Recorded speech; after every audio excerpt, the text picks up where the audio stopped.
Chapter 1 of The Time Machine by H. G. Wells. The time traveler, for so it will be convenient to speak of him, was expounding a recondite matter to us. His grey eyes shone and twinkled, and his usually pale face was flushed and animated. The fire burned brightly, and the soft radiance of the incandescent lights in the lilies of silver caught the bubbles that flashed and passed in our glasses. Our chairs, being his patents, embraced and caressed us rather than submitted to be sat upon, and there was that luxurious after-dinner atmosphere when thought roams gracefully free of the trammels of precision. And he put it to us in this way, marking the points with a lean forefinger, as we sat and lazily admired his earnestness over his new paradox, as we thought it, and his fecundity. "You must follow me carefully. I shall have to controvert one or two ideas that are almost universally accepted. The geometry, for instance, they taught you at school is founded on a misconception." "Is not that a rather large thing to expect us to begin upon?" said Philby, an argumentative person with red hair. "I do not mean to ask you to accept anything without reasonable ground for it. You will soon admit as much as I need from you. You know, of course, that a mathematical line, a line of thickness, nil, has no real existence. They taught you that?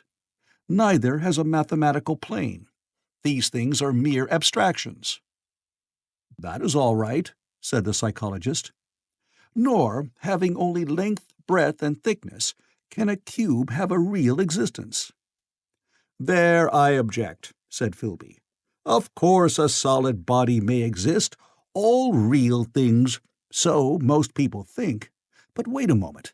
Can an instantaneous cube exist?" "Don't follow you," said Philby. "Can a cube that does not last for any time at all have a real existence?" Philby became pensive.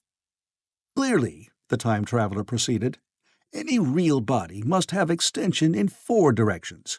It must have length, breadth, thickness, and duration.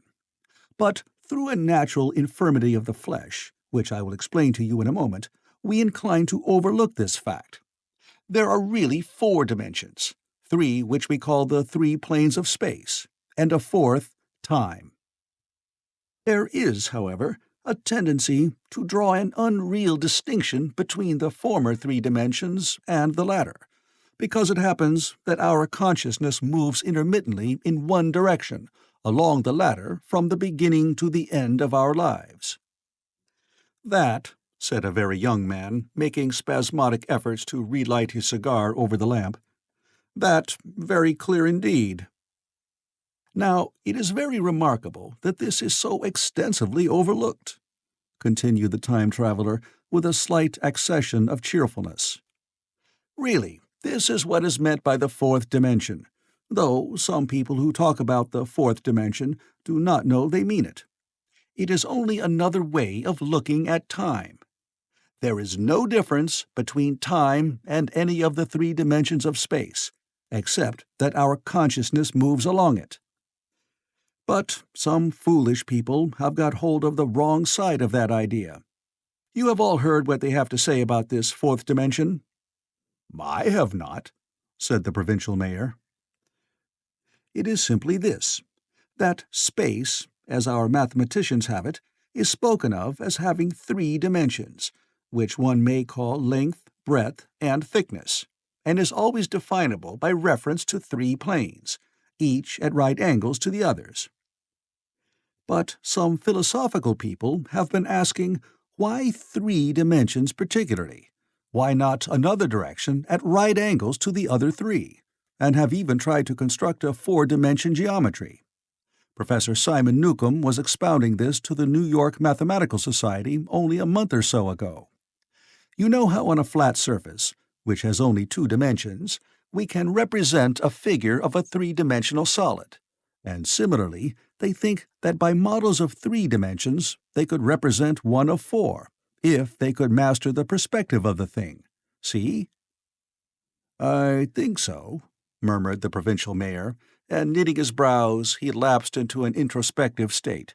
his lips moving as one who repeats mystic words. "Yes, I think I see it now," he said after some time, brightening in a quite transitory manner.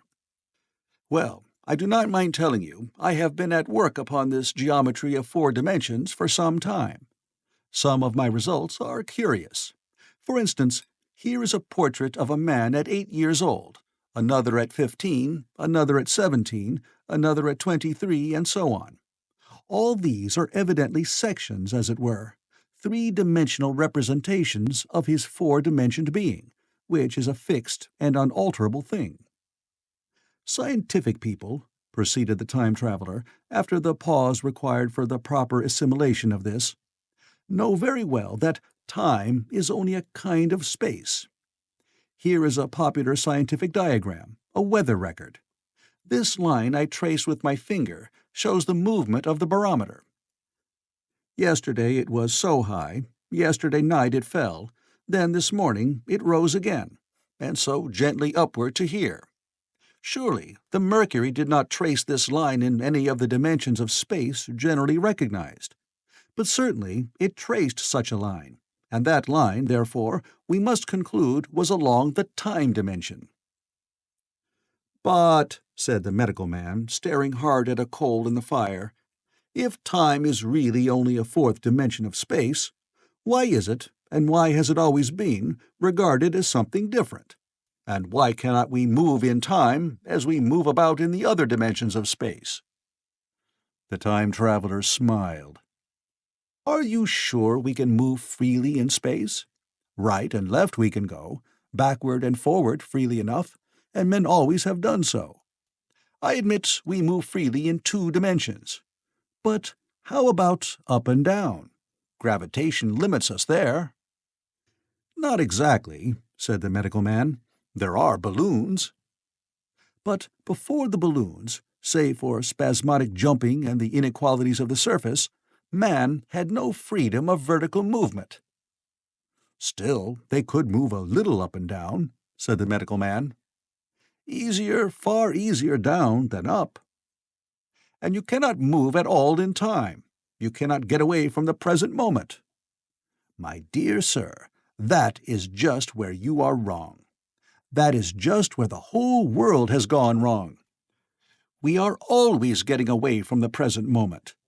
Our mental existences, which are immaterial and have no dimensions, are passing along the time dimension with a uniform velocity from the cradle to the grave, just as we should travel down if we began our existence 50 miles above the Earth's surface."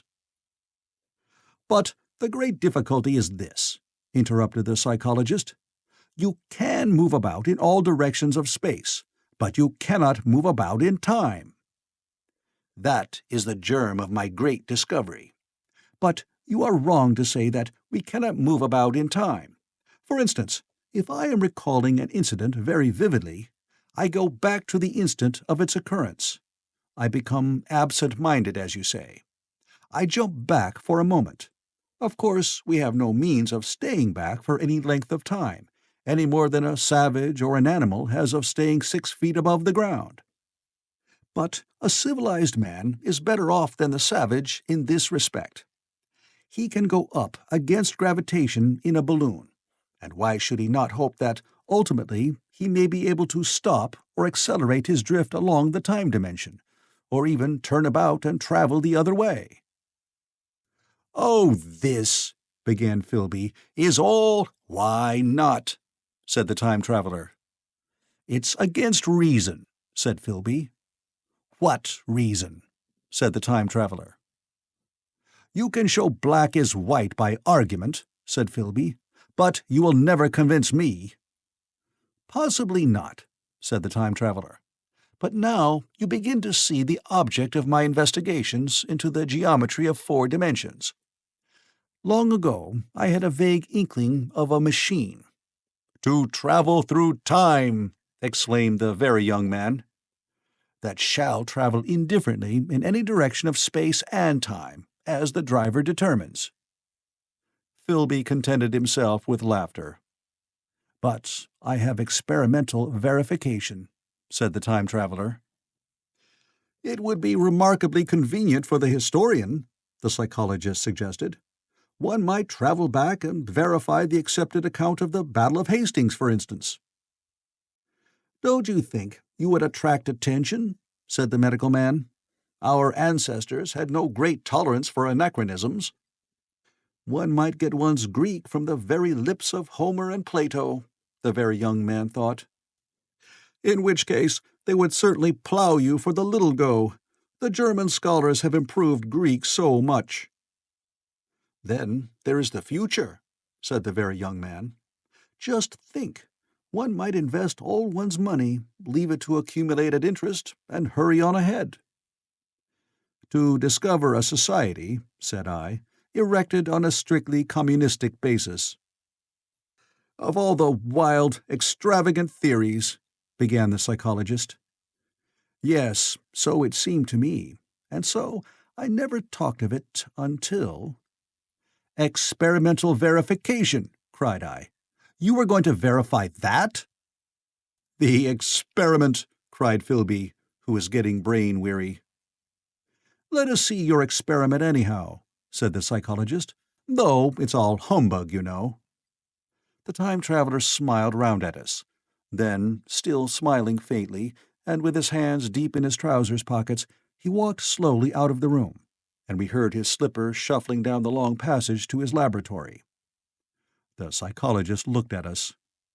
"I wonder what he's got." "Some sleight-of-hand trick or other," said the medical man, and Philby tried to tell us about a conjurer he had seen at Burslem. But before he had finished his preface, the time-traveler came back, and Philby's anecdote collapsed. The thing the time-traveler held in his hand was a glittering metallic framework, scarcely larger than a small clock, and very delicately made.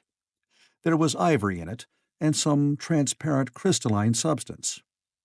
And now I must be explicit, for this that follows, unless his explanation is to be accepted, is an absolutely unaccountable thing. He took one of the small octagonal tables that were scattered about the room, and set it in front of the fire, with two legs on the hearthrug. On this table he placed the mechanism. Then he drew up a chair and sat down. The only other object on the table was a small shaded lamp, the bright light of which fell upon the model. There were also perhaps a dozen candles about, 2 in brass candlesticks upon the mantel, and several in sconces, so that the room was brilliantly illuminated. I sat in a low armchair nearest the fire, and I drew this forward so as to be almost between the time-traveler and the fireplace. Philby sat behind him, looking over his shoulder. The medical man and the provincial mayor watched him in profile from the right, the psychologist from the left. The very young man stood behind the psychologist. We were all on the alert. It appears incredible to me that any kind of trick, however subtly conceived and however adroitly done, could have been played upon us under these conditions. The time-traveler looked at us, and then at the mechanism. "Well?" said the psychologist. "This little affair," said the time-traveler, resting his elbows upon the table and pressing his hands together above the apparatus, "is only a model. It is my plan for a machine to travel through time. You will notice that it looks singularly askew, and that there is an odd twinkling appearance about this bar, as though it was in some way unreal." He pointed to the part with his finger. "Also, here is one little white lever, and here is another." The medical man got up out of his chair and peered into the thing.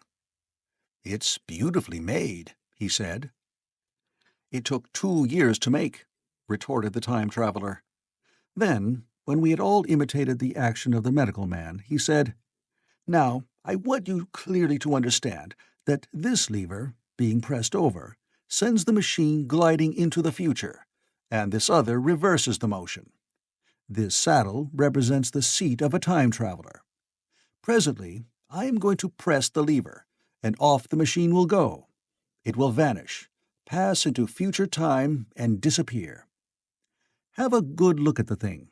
Look at the table, too, and satisfy yourselves there is no trickery. I don't want to waste this model and then be told I'm a quack." There was a minute's pause, perhaps. The psychologist seemed about to speak to me, but changed his mind. Then the time traveler put forth his finger towards the lever. "No," he said suddenly. "Lend me your hand." And turning to the psychologist, he took that individual's hand in his own and told him to put out his forefinger. So that it was the psychologist himself who sent forth the model time machine on its interminable voyage. We all saw the lever turn. I am absolutely certain there was no trickery. There was a breath of wind, and the lamp flame jumped. One of the candles on the mantel was blown out, and the little machine suddenly swung round, became indistinct, was seen as a ghost for a second perhaps, as an eddy of faintly glittering brass and ivory, and it was gone, vanished. Save for the lamp, the table was bare. Everyone was silent for a minute. Then Philby said he was damned. The psychologist recovered from his stupor and suddenly looked under the table. At that, the time traveler laughed cheerfully. "Well?" he said, with a reminiscence of the psychologist. Then, getting up, he went to the tobacco jar on the mantel, and with his back to us, began to fill his pipe. We stared at each other. "Look here," said the medical man. "Are you in earnest about this? Do you seriously believe that that machine has traveled into time?" "Certainly," said the time traveler, stooping to light a spill at the fire. Then he turned, lighting his pipe, to look at the psychologist's face. The psychologist, to show that he was not unhinged, helped himself to a cigar and tried to light it uncut. "What is more, I have a big machine nearly finished in there." He indicated the laboratory. "And when that is put together, I mean to have a journey on my own account." "You mean to say that that machine has traveled into the future?" said Philby. "Into the future or the past. I don't for certain know which." After an interval, the psychologist had an inspiration. "It must have gone into the past, if it has gone anywhere," he said. "Why?" said the time traveler.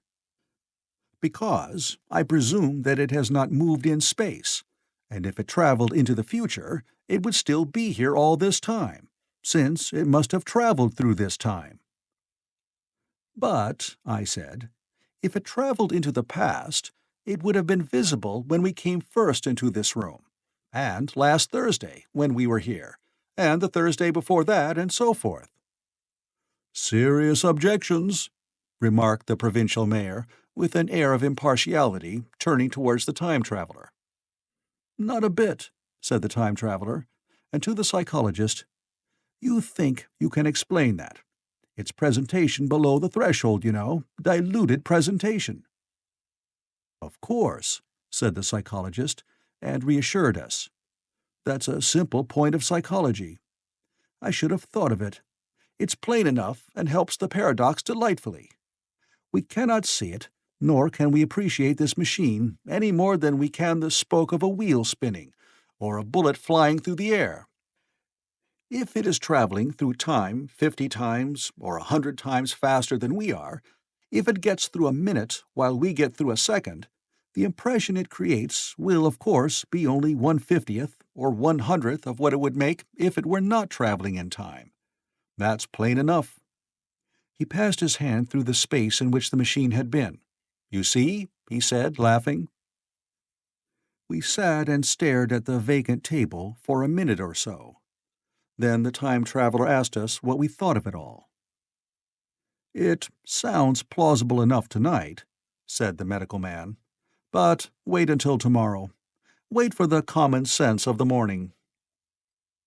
"Would you like to see the time machine itself?" asked the time traveler.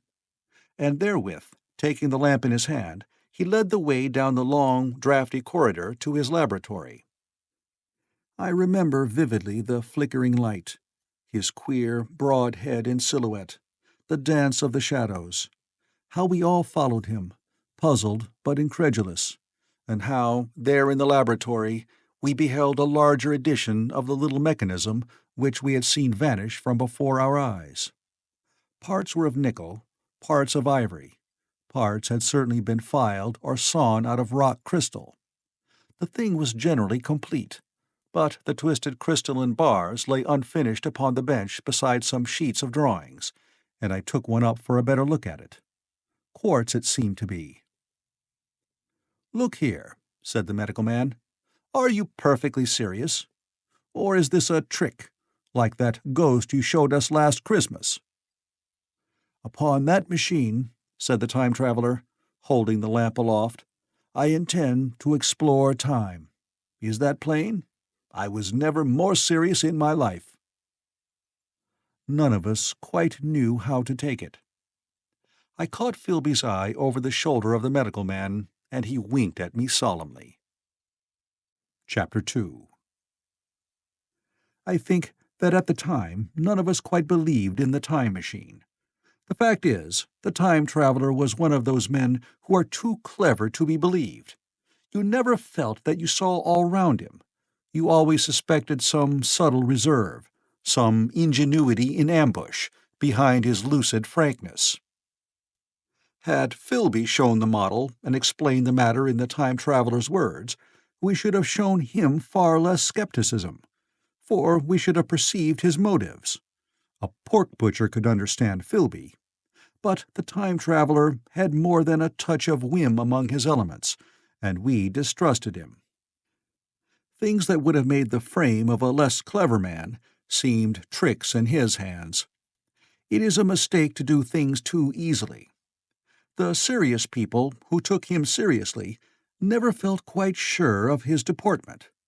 They were somehow aware that trusting their reputations for judgment with him was like furnishing a nursery with eggshell china. So I didn't think any of us said very much about time traveling in the interval between that Thursday and the next, though its odd potentialities ran, no doubt, in most of our minds. Its plausibility, that is, its practical incredibleness, the curious possibilities of anachronism and of utter confusion it suggested. For my own part, I was particularly preoccupied with the trick of the model. That I remember discussing with the medical man, whom I met on Friday at the Linnaean. He said he had seen a similar thing at Tübingen, and laid considerable stress on the blowing out of the candle. But how the trick was done, he could not explain. The next Thursday I went again to Richmond. I suppose I was one of the time traveler's most constant guests, and arriving late, found 4 or 5 men already assembled in his drawing-room. The medical man was standing before the fire with a sheet of paper in one hand and his watch in the other. I looked around for the time traveler, and "It's 7:30 now," said the medical man. "I suppose we better have dinner." "Where's—" said I, naming our host. "You've just come? It's rather odd. He's unavoidably detained. He asks me in this note to lead off with dinner at 7 if he's not back. Says he'll explain when he comes." "It seems a pity to let the dinner spoil," said the editor of a well-known daily paper, and thereupon the doctor rang the bell. The psychologist was the only person besides the doctor and myself who had attended the previous dinner. The other men were Blank, the editor aforementioned, a certain journalist, and another, a quiet, shy man with a beard, whom I didn't know, and who, as far as my observation went, never opened his mouth all the evening. There was some speculation at the dinner table about the time traveler's absence, and I suggested time traveling, in a half-jocular spirit. The editor wanted that explained to him, and the psychologist volunteered a wooden account of the ingenious paradox and trick we had witnessed that day week. He was in the midst of his exposition when the door from the corridor opened slowly and without noise. I was facing the door and saw it first. "Hello," I said. "At last!" And the door opened wider, and the time traveler stood before us. I gave a cry of surprise. "Good heavens, man, what's the matter?" cried the medical man, who saw him next, and the whole tableful turned towards the door. He was in an amazing plight. His coat was dusty and dirty, and smeared with green down the sleeves. His hair disordered, and as it seemed to me, grayer, either with dust and dirt, or because its color had actually faded. His face was ghastly pale. His chin had a brown cut on it, a cut half healed. His expression was haggard and drawn, as by intense suffering. For a moment he hesitated in the doorway, as if he had been dazzled by the light. Then he came into the room. He walked with just such a limp as I have seen in foot-sore tramps. We stared at him in silence, expecting him to speak. He said not a word, but came painfully to the table, and made a motion towards the wine. The editor filled a glass of champagne and pushed it towards him. He drained it, and it seemed to do him good, for he looked round the table, and the ghost of his old smile flickered across his face. "What on earth have you been up to, man?" said the doctor. The time-traveler did not seem to hear. "Don't let me disturb you," he said, with a certain faltering articulation. "I'm all right." He stopped, held out his glass for more, and took it off at a draught. "That's good," he said. His eyes grew brighter, and a faint color came into his cheeks. His glance flickered over our faces with a certain dull approval, and then went round the warm and comfortable room. Then he spoke again, still as it were feeling his way among his words. "I'm going to wash and dress, and then I'll come down and explain things. Save me some of that mutton. I'm starving for a bit of meat." He looked across at the editor, who was a rare visitor, and hoped he was all right. The editor began a question. "Tell you presently," said the time-traveler. Funny, I'll be right in a minute." He put down his glass and walked towards the staircase door. Again I remarked his lameness, and the soft padding sound of his footfall, and standing up in my place, I saw his feet as he went out. He had nothing on them but a pair of tattered, blood-stained socks. Then the door closed upon him. I had half a mind to follow, till I remembered how he detested any fuss about himself. For a minute, perhaps, my mind was wool-gathering. Then, "Remarkable behavior of an eminent scientist," I heard the editor say, thinking, after his wont, in headlines. And this brought my attention back to the bright dinner table. "What's the game?" said the journalist. "Has he been doing the amateur cadger? I don't follow." I met the eye of the psychologist and read my own interpretation in his face. I thought of the time-traveler limping painfully upstairs. I don't think anyone else had noticed his lameness. The first to recover completely from this surprise was the medical man, who rang the bell. The time-traveler hated to have servants waiting at dinner, for a hot plate. At that, the editor turned to his knife and fork with a grunt, and the silent man followed suit. The dinner was resumed. Conversation was exclamatory for a little while, with gaps of wonderment. And then the editor got fervent in his curiosity. "Does our friend eke out his modest income with a crossing, or has he his Nebuchadnezzar phases?" he inquired. "I feel assured it's this business of the time machine," I said, and took up the psychologist's account of our previous meeting. The new guests were frankly incredulous. The editor raised objections. "What was this time-traveling? A man couldn't cover himself with dust by rolling in a paradox, could he?" And then, as the idea came home to him, he resorted to caricature. Hadn't he any clothes-brushes in the future? The journalist, too, would not believe at any price, and joined the editor in the easy work of heaping ridicule on the whole thing. They were both the new kind of journalist, very joyous, irreverent young men. "Our special correspondent in the Day After Tomorrow reports," the journalist was saying, or rather shouting, when the time-traveler came back. He was dressed in ordinary evening clothes, and nothing save his haggard look remained of the change that had startled me. "I say," said the editor hilariously, "these chaps here say you have been travelling into the middle of next week. Tell us all about little Roseberry, will you? What will you take for the lot?" The time traveler came to the place reserved for him without a word. He smiled quietly in his old way. "Where's my mutton?" he said. "What a treat it is to stick a fork into meat again." "Story!" cried the editor. "Story be damned," said the time traveler. "I want something to eat. I won't say a word until I get some peptone into my arteries. Thanks, and the salt." "One word," said I. "Have you been time-traveling?" "Yes," said the time-traveler, with his mouth full, nodding his head. "I'd give a shilling a line for a verbatim note," said the editor. The time-traveler pushed his glass towards the silent man and rang it with his fingernail, at which the silent man, who had been staring at his face, started convulsively, and poured him wine.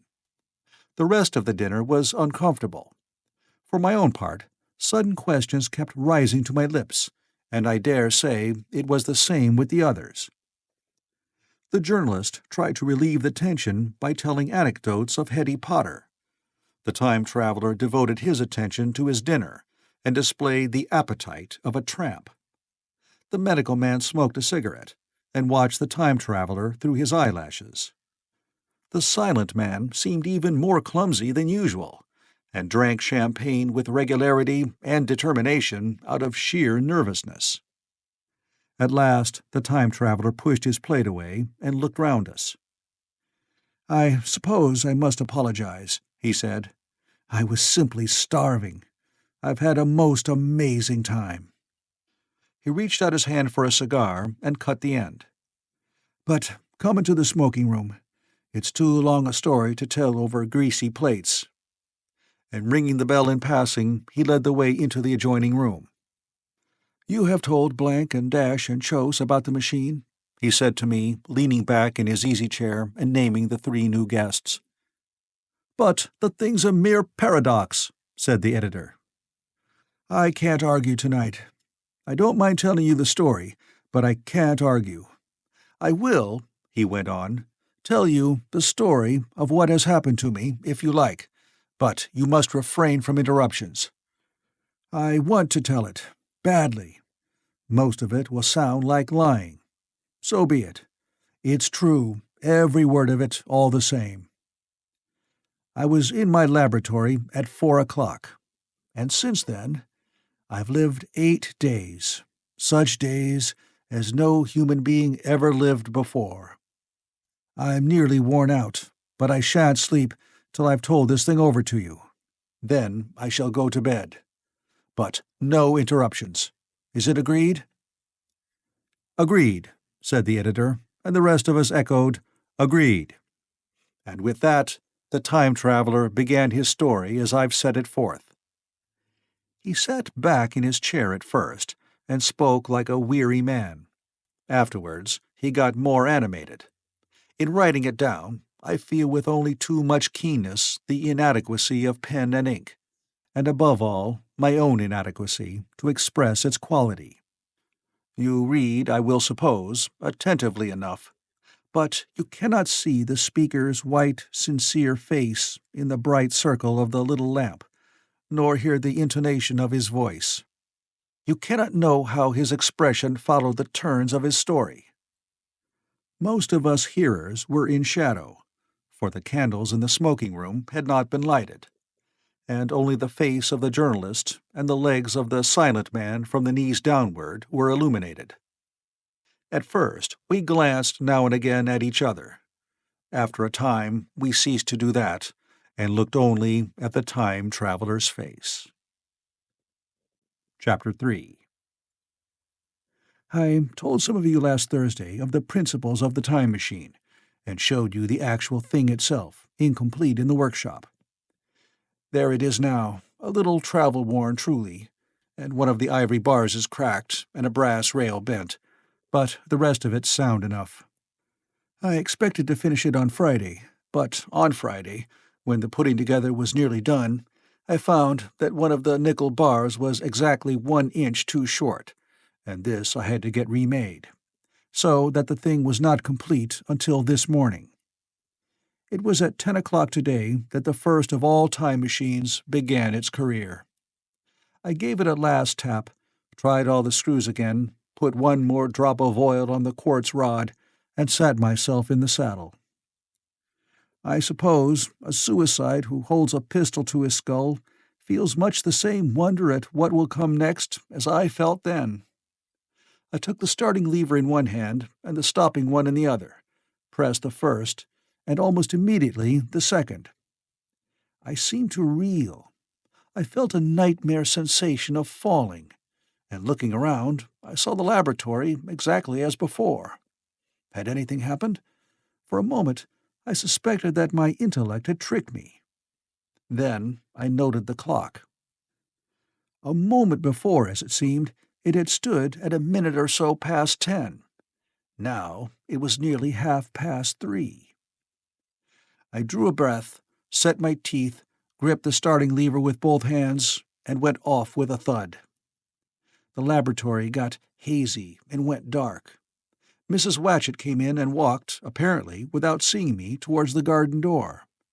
I suppose it took her a minute or so to traverse the place, but to me she seemed to shoot across the room like a rocket.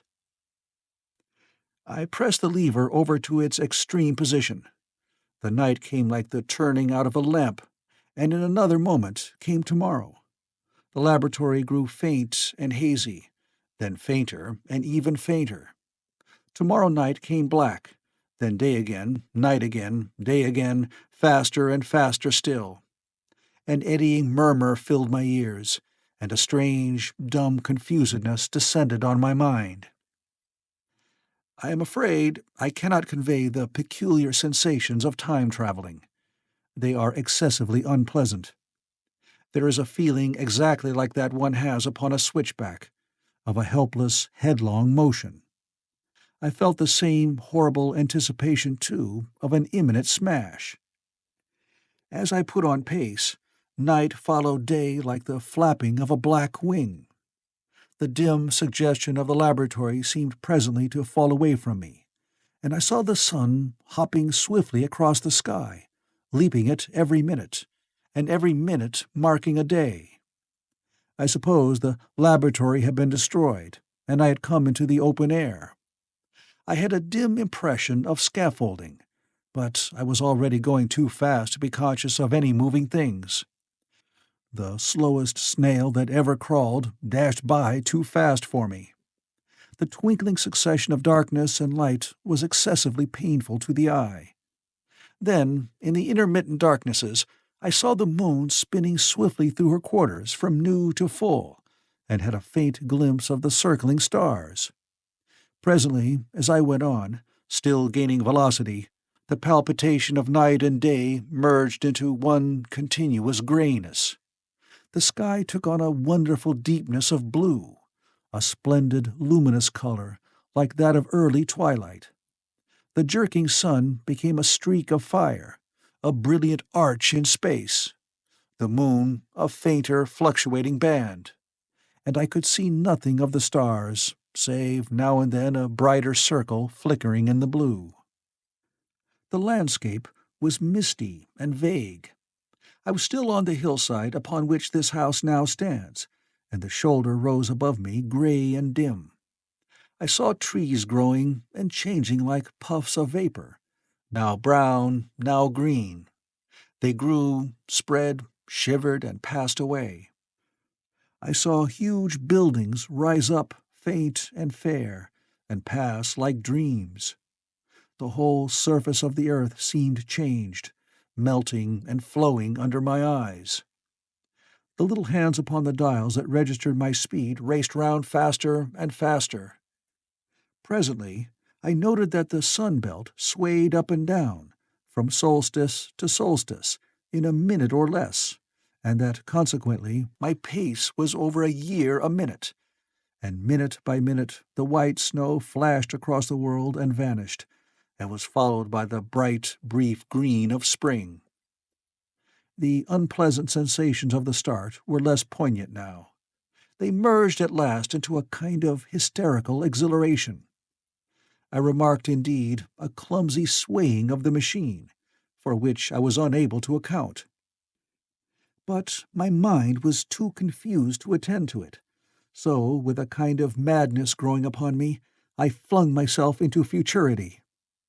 At first, I scarce thought of stopping, scarce thought of anything but these new sensations. But presently a fresh series of impressions grew up in my mind, a certain curiosity, and therewith a certain dread, until at last they took complete possession of me. What strange developments of humanity, what wonderful advances upon our rudimentary civilization, I thought, might not appear when I came to look nearly into the dim, elusive world that raced and fluctuated before my eyes. I saw great and splendid architecture rising about me, more massive than any buildings of our own time, and yet, it seemed, built of glimmer and mist. I saw a richer green flow up the hillside and remain there, without any wintry intermission. Even through the veil of my confusion, the earth seemed very fair, and so my mind came round to the business of stopping. The peculiar risk lay in the possibility of my finding some substance in the space which I, or the machine, occupied. So long as I travelled at a high velocity through time, this scarcely mattered. I was, so to speak, attenuated, was slipping like a vapour through the interstices of intervening substances. But to come to a stop involved the jamming of myself, molecule by molecule, into whatever lay in my way, meant bringing my atoms into such intimate contact with those of the obstacle that a profound chemical reaction, possibly a far-reaching explosion, would result, and blow myself and my apparatus out of all possible dimensions, into the unknown. This possibility had occurred to me again and again while I was making the machine, but then I had cheerfully accepted it as an unavoidable risk, one of the risks a man has got to take. Now the risk was inevitable. I no longer saw it in the same cheerful light. The fact is that, insensibly, the absolute strangeness of everything, the sickly jarring and swaying of the machine, above all, the feeling of prolonged falling, had absolutely upset my nerve. I told myself that I could never stop, and with a gust of petulance I resolved to stop forthwith. Like an impatient fool, I lugged over the lever, and incontinently the thing went reeling over, and I was flung headlong through the air. There was the sound of a clap of thunder in my ears. I may have been stunned for a moment. A pitiless hail was hissing round me, and I was sitting on a soft turf in front of the overset machine. Everything still seemed grey, but presently I remarked that the confusion in my ears was gone. I looked round me. I was on what seemed to be a little lawn in a garden, surrounded by rhododendron bushes, and I noticed that their mauve and purple blossoms were dropping in a shower under the beating of the hailstones. The rebounding, dancing hail hung in a cloud over the machine and drove along the ground like smoke. In a moment I was wet to the skin. "Fine hospitality," said I, "to a man who has travelled innumerable years to see you." Presently I thought what a fool I was to get wet. I stood up and looked round me. A colossal figure, carved apparently in some white stone, loomed indistinctly beyond the rhododendrons, through the hazy downpour. But all else of the world was invisible. My sensations would be hard to describe. As the columns of hail grew thinner, I saw the white figure more distinctly. It was very large, for a silver birch tree touched its shoulder. It was of a white marble, in shape something like a winged sphinx, but the wings, instead of being carried vertically at the sides, were spread so that it seemed to hover. The pedestal, it appeared to me, was of bronze, and was thick with verdigris. It chanced that the face was towards me. The sightless eyes seemed to watch me. there was the faint shadow of a smile on the lips. It was greatly weather-worn, and that imparted an unpleasant suggestion of disease. I stood looking at it for a little space, half a minute perhaps, or half an hour. It seemed to advance and to recede as the hail drove before it denser or thinner. At last I tore my eyes from it for a moment and saw that the hail curtain had worn threadbare, and that the sky was lightening with the promise of the sun. I looked up again at the crouching white shape, and the full temerity of my voyage came suddenly upon me. What might appear when that hazy curtain was altogether withdrawn? What might not have happened to men? What if cruelty had grown into a common passion? What if, in this interval, the race had lost its manliness and had developed into something inhuman, unsympathetic, and overwhelmingly powerful? I might seem some old-world, savage animal, only the more dreadful and disgusting for our common likeness, a foul creature to be incontinently slain. Already I saw other vast shapes, huge buildings with intricate parapets and tall columns, with a wooded hillside dimly creeping in upon me through the lessening storm. I was seized with a panic fear. I turned frantically to the time machine and strove hard to readjust it. As I did so, the shafts of the sun smote through the thunderstorm. The grey downpour was swept aside and vanished, like the trailing garments of a ghost. Above me, in the intense blue of the summer sky, some faint brown shreds of cloud whirled into nothingness.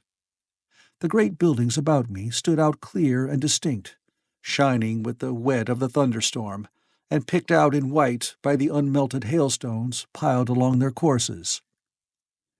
I felt naked in a strange world. I felt as perhaps a bird may feel in the clear air, knowing the hawk wings above and will swoop. My fear grew to frenzy. I took a breathing space, set my teeth, and again, grappling fiercely, wrist and knee with the machine. It gave under my desperate onset and turned over. It struck my chin violently. One hand on the saddle, the other on the lever, I stood panting heavily in attitude to mount again.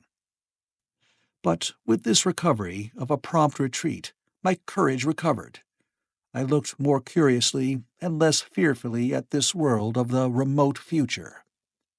In a circular opening, high up in the wall of the nearer house, I saw a group of figures clad in rich soft robes. They had seen me, and their faces were directed towards me. Then I heard voices approaching me. Coming through the bushes by the white sphinx were the heads and shoulders of men running. One of these emerged in a pathway leading straight to the little lawn upon which I stood with my machine. He was a slight creature, perhaps 4 feet high, clad in a purple tunic, girdled at the waist with a leather belt. Sandals, or buskins, I could not clearly distinguish which, were on his feet. His legs were bare to the knees, and his head was bare. Noticing that, I noticed for the first time how warm the air was. He struck me as being a very beautiful and graceful creature, but indescribably frail. His flushed face reminded me of the more beautiful kind of consumptive, that hectic beauty of which we used to hear so much. At the sight of him, I suddenly regained confidence. I took my hands from the machine. Chapter 4. In another moment we were standing face to face, I and this fragile thing out of futurity. He came straight up to me and laughed into my eyes. The absence from his bearing of any sign of fear struck me at once. Then he turned to the 2 others who were following him and spoke to them in a strange and very sweet and liquid tongue. There were others coming, and presently a little group of perhaps 8 or 10 of these exquisite creatures were about me. One of them addressed me. It came into my head, oddly enough, that my voice was too harsh and deep for them. So I shook my head, and pointing to my ears, shook it again. He came a step forward, hesitated, and then touched my hand. Then I felt other soft little tentacles upon my back and shoulders. They wanted to make sure I was real. There was nothing in this at all alarming. Indeed, there was something in these pretty little people that inspired confidence, a graceful gentleness, a certain childlike ease. And besides, they looked so frail that I could fancy myself flinging the whole dozen of them about like ninepins. But I made a sudden motion to warn them when I saw their little pink hands feeling the time machine. Happily then, when it was not too late, I thought of a danger I had hitherto forgotten, and reaching over the bars of the machine, I unscrewed the little levers that would set it in motion, and put these in my pocket. Then I turned again to see what I could do in the way of communication. And then, looking more nearly into their features, I saw some further peculiarities in their Dresden china type of prettiness. Their hair, which was uniformly curly, came to a sharp end at the neck and cheek. There was not the faintest suggestion of it on the face, and their ears were singularly minute. Their mouths were small, with bright red, rather thin lips, and the little chins ran to a point. The eyes were large and mild, and, this may seem egotism on my part, I fancied even that there was a certain lack of the interest I might have expected in them. As they made no effort to communicate with me, but simply stood round me smiling and speaking in soft cooing notes to each other, I began the conversation. I pointed to the time machine and to myself. Then, hesitating for a moment how to express time, I pointed to the sun. At once a quaintly pretty little figure in checkered purple and white followed my gesture, and then astonished me by imitating the sound of thunder. For a moment I staggered, though the import of his gesture was plain enough. The question had come into my mind abruptly. Were these creatures fools? You may hardly understand how it took me.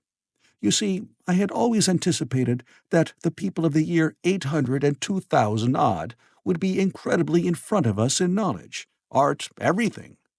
Then one of them suddenly asked me a question that showed him to be on the intellectual level of one of our 5-year-old children. Asked me, in fact, if I had come from the sun in a thunderstorm. It let loose the judgment I had suspended upon their clothes, their frail light limbs and fragile features. A flow of disappointment rushed across my mind. For a moment I felt that I had built the time machine in vain. I nodded, pointed to the sun, and gave them such a vivid rendering of a thunderclap as startled them. They all withdrew a pace or so and bowed. Then came one laughing towards me, carrying a chain of beautiful flowers altogether new to me, and put it about my neck. The idea was received with melodious applause, and presently they were all running to and fro for flowers, and laughingly flinging them upon me, until I was almost smothered with blossom. You who have never seen the like can scarcely imagine what delicate and wonderful flowers countless years of culture had created. Then someone suggested that their plaything should be exhibited in the nearest building, and so I was led past the Sphinx of white marble, which had seemed to watch me all the while with a smile at my astonishment, towards a vast grey edifice of fretted stone. As I went with them, the memory of my confident anticipations of a profoundly grave and intellectual posterity came with irresistible merriment to my mind. The building had a huge entry, and was altogether of colossal dimensions. I was naturally most occupied with the growing crowd of little people, and with the big open portals that yawned before me, shadowy and mysterious. My general impression of the world I saw over their heads was a tangled waste of beautiful bushes and flowers, a long-neglected and yet weedless garden. I saw a number of tall spikes of strange white flowers, measuring a foot perhaps across the spread of the waxen petals. They grew scattered, as if wild, among the variegated shrubs, but, as I say, I did not examine them closely at this time. The time machine was left deserted on the turf among the rhododendrons. The arch of the doorway was richly carved, but naturally I did not observe the carving very narrowly, though I fancied I saw suggestions of old Phoenician decorations as I passed through, and it struck me that they were very badly broken and weather-worn. Several more brightly clad people met me in the doorway, and so we entered, I dressed in dingy 19th-century garments, looking grotesque enough, garlanded with flowers and surrounded by an eddying mass of bright, soft-colored robes and shining white limbs, in a melodious whirl of laughter and laughing speech. The big doorway opened into a proportionately great hall hung with brown. The roof was in shadow, and the windows, partially glazed with colored glass and partially unglazed, admitted a tempered light. The floor was made up of huge blocks of some very hard white metal, not plates nor slabs, blocks, and it was so much worn, as I judged by the going to and fro of past generations, as to be deeply channeled along the more frequented ways. Transverse to the length were innumerable tables made of slabs of polished stone, raised perhaps a foot from the floor, and upon these were heaps of fruits. Some I recognized as a kind of hypertrophied raspberry and orange, but for the most part they were strange. Between the tables was scattered a great number of cushions. Upon these my conductors seated themselves, signing for me to do likewise. With a pretty absence of ceremony, they began to eat the fruit with their hands, flinging peel and stalks, and so forth, into the round openings in the sides of the tables. I was not loath to follow their example, for I felt thirsty and hungry. As I did so, I surveyed the hall at my leisure. And perhaps the thing that struck me most was its dilapidated look. The stained glass windows, which displayed only a geometrical pattern, were broken in many places, and the curtains that hung across the lower end were thick with dust. And it caught my eye that the corner of the marble table near me was fractured. Nevertheless, the general effect was extremely rich and picturesque. There were perhaps a couple of hundred people dining in the hall, and most of them, seated as near to me as they could come, were watching me with interest, their little eyes shining over the fruit they were eating. All were clad in the same soft and yet strong silky material. Fruit, by the by, was all their diet. These people of the remote future were strict vegetarians, and while I was with them, in spite of some carnal cravings, I had to be frugivorous also. Indeed, I found afterwards that horses, cattle, sheep, dogs had followed the ichthyosaurus into extinction. But the fruits were very delightful. One in particular had seemed to be in season all the time I was there. A floury thing in a three-sided husk was especially good, and I made it my staple. At first, I was puzzled by all these strange fruits, and by the strange flowers I saw, but later I began to perceive their import. However, I am telling you of my fruit dinner in the distant future now. So soon as my appetite was a little checked, I determined to make a resolute attempt to learn the speech of these new men of mine. Clearly, that was the next thing to do. The fruits seemed a convenient thing to begin upon, and holding one of these up, I began a series of interrogative sounds and gestures. I had some considerable difficulty in conveying my meaning. At first, my efforts met with a stare of surprise or inextinguishable laughter, but presently a fair-haired little creature seemed to grasp my intention and repeated a name. They had to chatter and explain the business at great length to each other, and my first attempts to make the exquisite little sounds of their language caused an immense amount of amusement. However, I felt like a schoolmaster amidst children, and persisted, and presently I had a score of noun substantives at least at my command. And then I got to demonstrate pronouns, and even the verb to eat. But it was slow work, and the little people soon tired and wanted to get away from my interrogations. So I determined, rather of necessity, to let them give their lessons in little doses when they felt inclined. And very little doses I found they were before long, for I never met people more indolent or more easily fatigued. A queer thing I soon discovered about my little hosts, and that was their lack of interest. They would come to me with eager cries of astonishment, like children, but, like children, they would soon stop examining me and wander away after some other toy. The dinner and my conversation beginnings ended, I noted for the first time that almost all those who had surrounded me at first were gone. It is odd, too, how speedily I came to disregard these little people. I went out through the portal into the sunlit world again as soon as my hunger was satisfied. I was continually meeting more of these men of the future, who would follow me at a little distance, chatter and laugh about me, and, having smiled and gesticulated in a friendly way, leave me again to my own devices. The calm of evening was upon the world as I emerged from the great hall, and the scene was lit by the warm glow of the setting sun. At first, things were very confusing. Everything was so entirely different from the world I had known, even the flowers.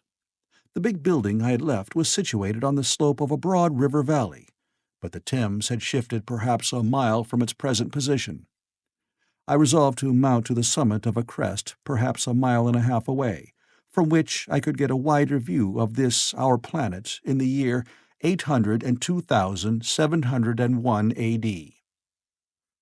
For that, I should explain, was the date the little dials of my machine recorded. As I walked, I was watched for every impression that could possibly help to explain the condition of ruinous splendor in which I found the world, for ruinous it was.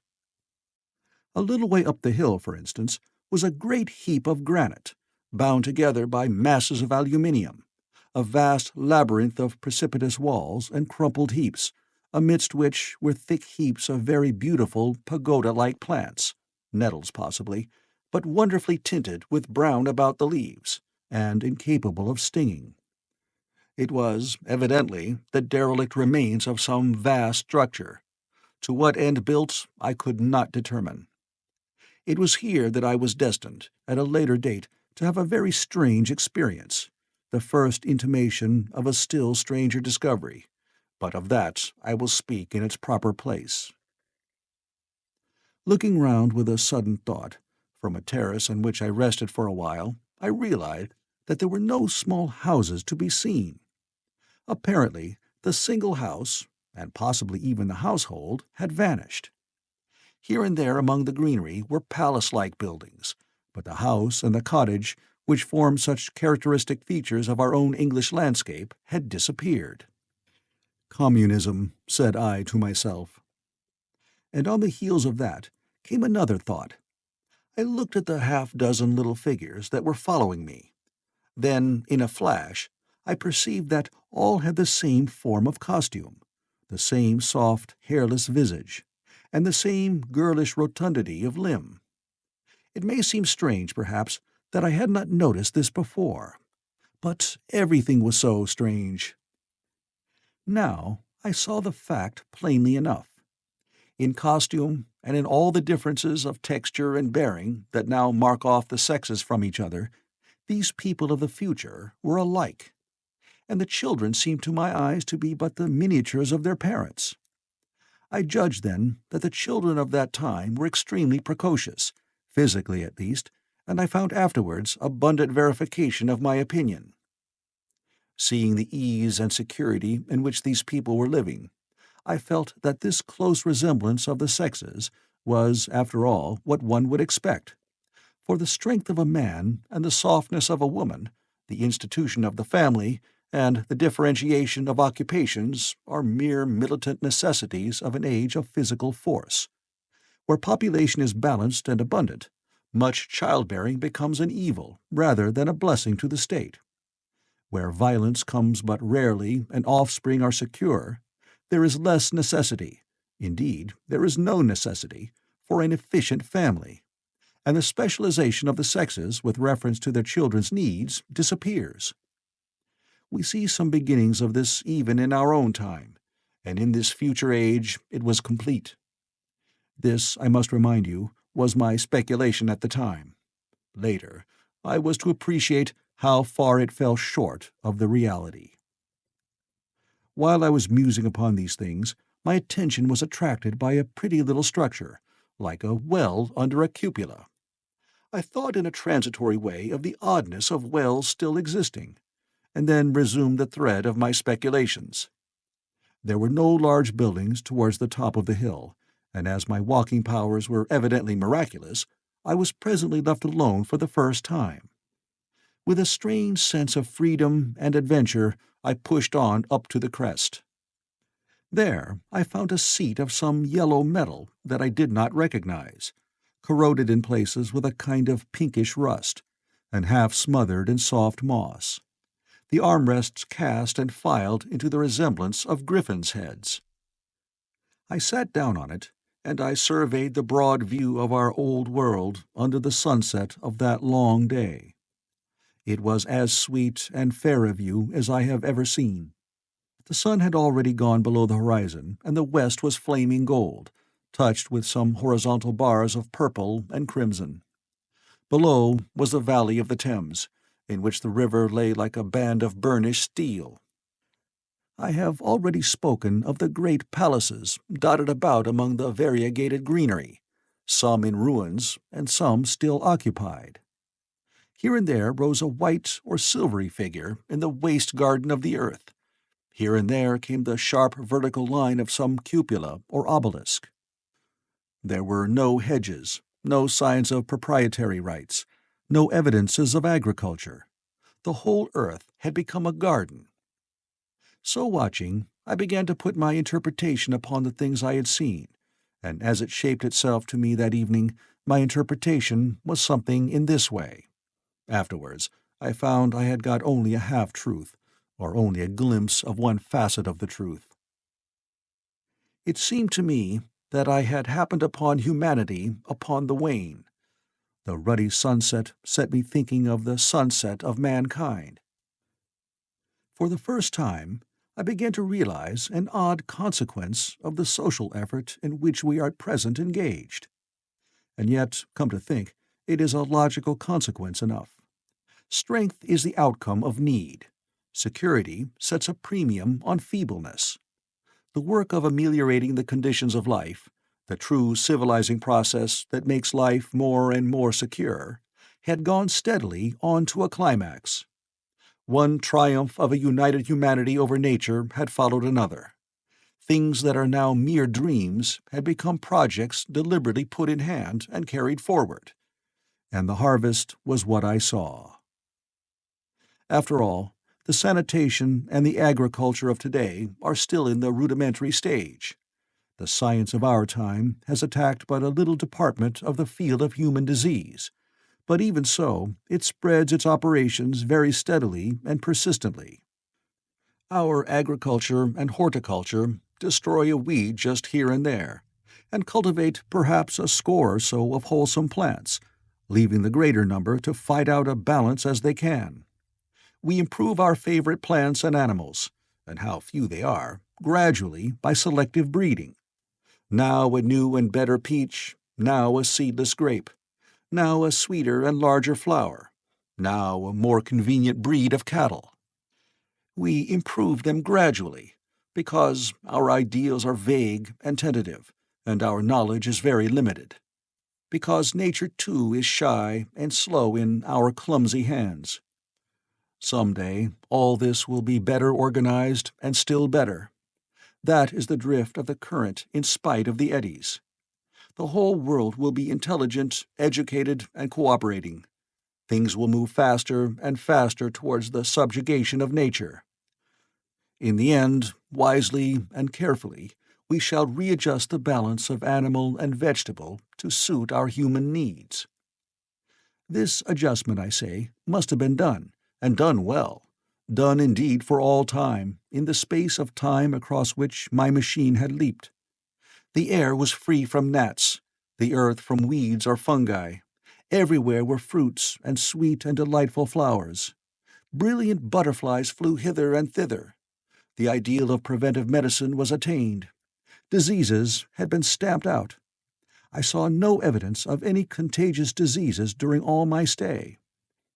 And I shall have to tell you later that even the processes of putrefaction and decay had been profoundly affected by these changes. Social triumphs, too, had been effected. I saw mankind housed in splendid shelters, gloriously clothed, and as yet I had found them engaged in no toil. There were no signs of struggle, neither social nor economical struggle. The shop, the advertisement, traffic, all that commerce which constitutes the body of our world, was gone. It was natural on that golden evening that I should jump at the idea of a social paradise. The difficulty of increasing population had been met, I guessed, and population had ceased to increase. But with this change in condition comes inevitably adaptations to the change. What, unless biological science is a mass of errors, is the cause of human intelligence and vigor? Hardship and freedom. Conditions under which the active, strong, and subtle survive, and the weaker go to the wall. Conditions that put a premium upon the loyal alliance of capable men, upon self-restraint, patience, and decision. And the institution of the family, and the emotions that arise therein, the fierce jealousy, the tenderness for offspring, parental self-devotion, all found their justification and support in the imminent dangers of the young. Now, where are these imminent dangers? There is a sentiment arising, and it will grow, against connubial jealousy, against fierce maternity, against passion of all sorts. Unnecessary things now, and things that make us uncomfortable, savage survivals, discords in a refined and pleasant life. I thought of the physical slightness of the people, their lack of intelligence, and those big, abundant ruins, and it strengthened my belief in a perfect conquest of nature. For after the battle comes quiet. Humanity had been strong, energetic, and intelligent, and had used all its abundant vitality to alter the conditions under which it lived. And now came the reaction of the altered conditions. Under the new conditions of perfect comfort and security, that restless energy, that with us is strength, would become weakness. Even in our own time, certain tendencies and desires, once necessary to survival, are a constant source of failure. Physical courage and the love of battle, for instance, are no great help, may even be hindrances, to a civilized man. And in a state of physical balance and security, power, intellectual as well as physical, would be out of place. For countless years, I judged there had been no danger of war or solitary violence, no danger from wild beasts, no wasting disease to require strength of constitution, no need of toil. For such a life, what we should call the weak are as well equipped as the strong, are indeed no longer weak. Better equipped indeed they are, for the strong would be fretted by an energy for which there was no outlet. No doubt the exquisite beauty of the buildings I saw was the outcome of the last surgings of the now purposeless energy of mankind, before it settled down into perfect harmony with the conditions under which it lived, the flourish of that triumph which began the last great peace. This has ever been the fate of energy in security. It takes to art and to eroticism, and then come languor and decay. Even this artistic impetus would at last die away, had almost died in the time I saw. To adorn themselves with flowers, to dance, to sing in the sunlight, so much was left of the artistic spirit, and no more. Even that would fade in the end into a contented inactivity. We are kept keen on the grindstone of pain and necessity, and it seemed to me that here was that hateful grindstone broken at last. As I stood there in the gathering dark, I thought that in this simple explanation I had mastered the problem of the world, mastered the whole secret of these delicious people. Possibly the checks they had devised for the increase of population had succeeded too well, and their numbers had rather diminished than kept stationary. That would account for the abandoned ruins. Very simple was my explanation, and plausible enough, as most wrong theories are. Chapter 5. As I stood there musing over this too perfect triumph of man, the full moon, yellow and gibbous, came up out of an overflow of silver light in the northeast. The bright little figures ceased to move about below. A noiseless owl flitted by, and I shivered with the chill of the night. I determined to descend and find where I could sleep. I looked for the building I knew. Then my eye traveled along to the figure of the white sphinx upon the pedestal of bronze, growing distinct as the light of the rising moon grew brighter. I could see the silver birch against it. There was the tangle of rhododendron bushes, black in the pale light, and there was the little lawn. I looked at the lawn again. A queer doubt chilled my complacency. No, said I stoutly to myself, that was not the lawn. But it was the lawn, for the white leprous face of the Sphinx was towards it. Can you imagine what I felt as this conviction came home to me? But you cannot.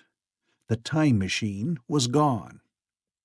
At once, like a lash across the face, came the possibility of losing my own age, of being left helpless in this strange new world. The bare thought of it was an actual physical sensation. I could feel it grip me at the throat and stop my breathing. In another moment, I was in a passion of fear and running with great leaping strides down the slope. Once I fell headlong and cut my face. I lost no time in stanching the blood, but jumped up and ran on, with a warm trickle down my cheek and chin. All the time I ran, I was saying to myself, "They have moved it a little, pushed it under the bushes, out of the way." Nevertheless, I ran with all my might. All the time, with the certainty that sometimes comes with excessive dread, I knew that such assurance was folly, knew instinctively that the machine was removed out of my reach. My breath came with pain. I suppose I covered the whole distance from the hill crest to the little lawn, 2 miles perhaps, in 10 minutes. And I am not a young man. I cursed aloud as I ran, at my confident folly in leaving the machine, wasting good breath thereby. I cried aloud, and none answered. Not a creature seemed to be stirring in the moonlit world. When I reached the lawn, my worst fears were realized. Not a trace of the thing was to be seen. I felt faint and cold when I faced the empty space among the black tangle of bushes. I ran round it furiously, as if the thing might be hidden in a corner, and then stopped abruptly, with my hands clutching my hair.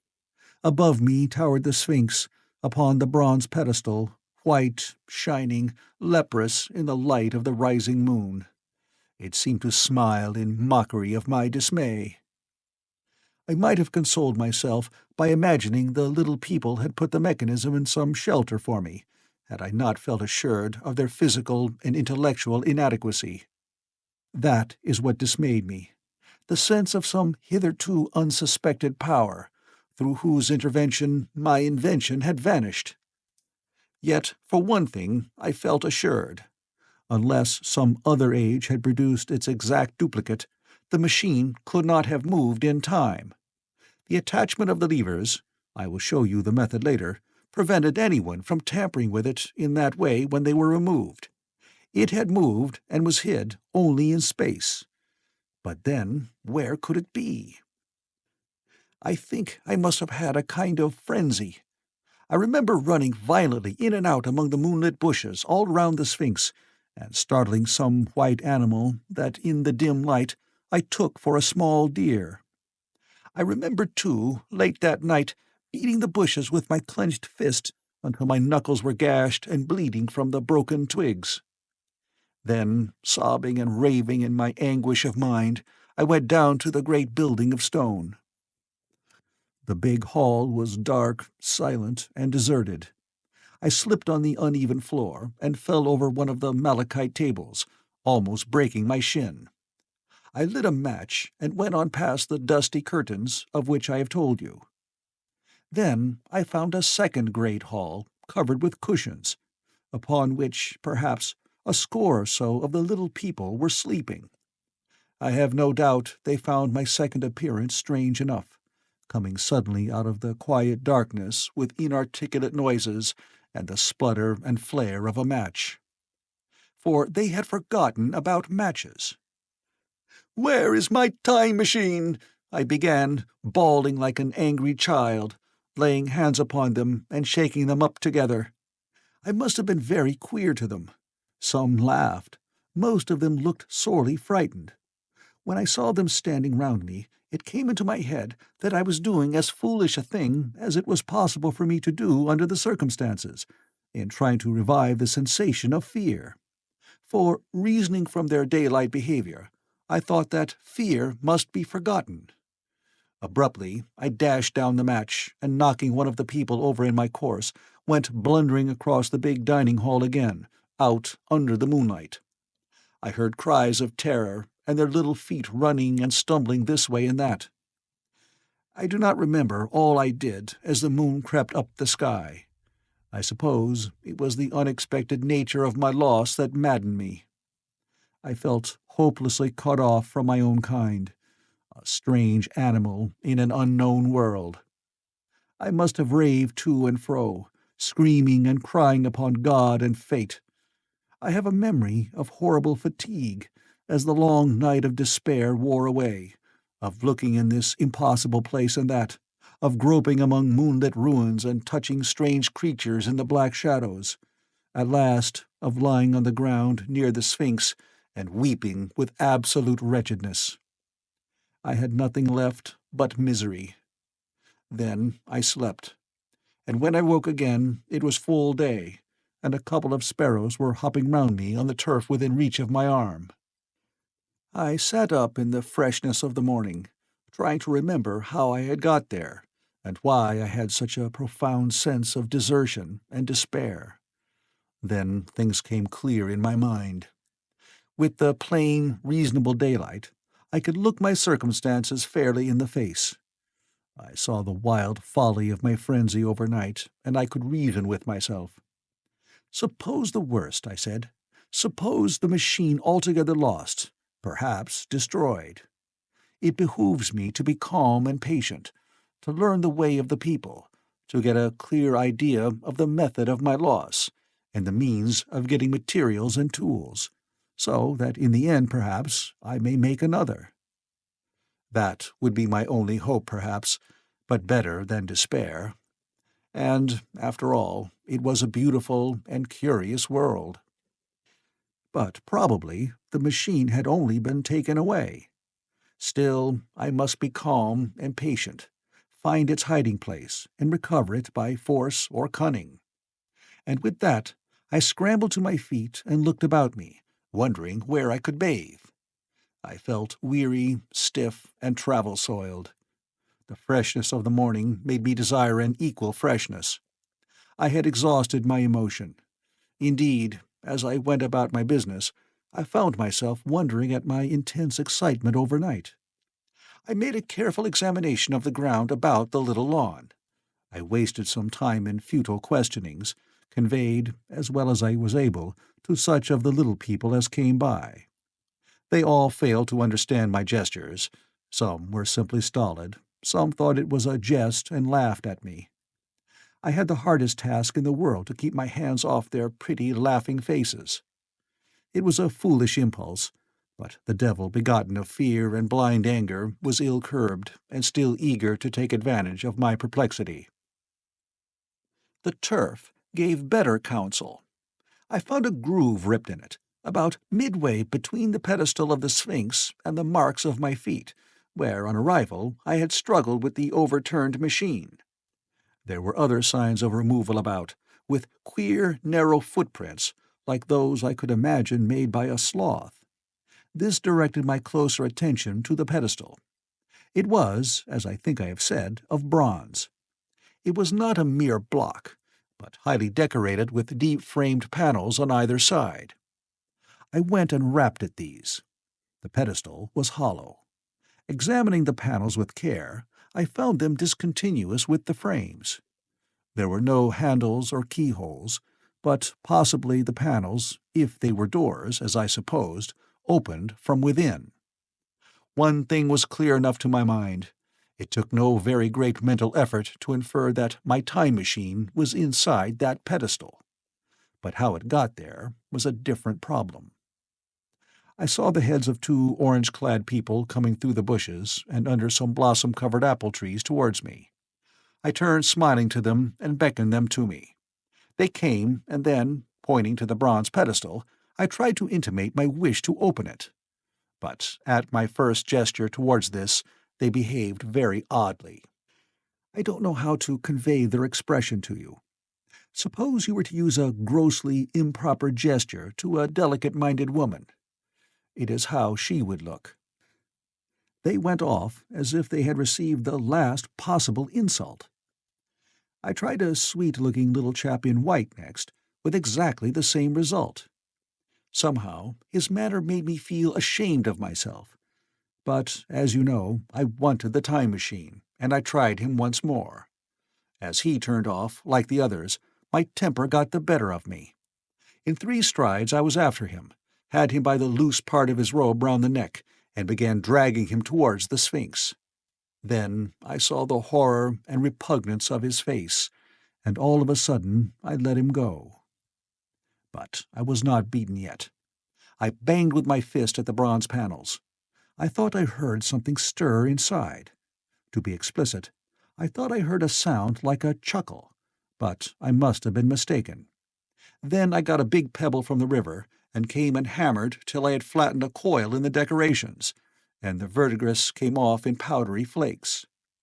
The delicate little people must have heard me hammering in gusty outbreaks a mile away on either hand, but nothing came of it. I saw a crowd of them upon the slopes, looking furtively at me. At last, hot and tired, I sat down to watch the place. But I was too restless to watch long. I am too occidental for a long vigil.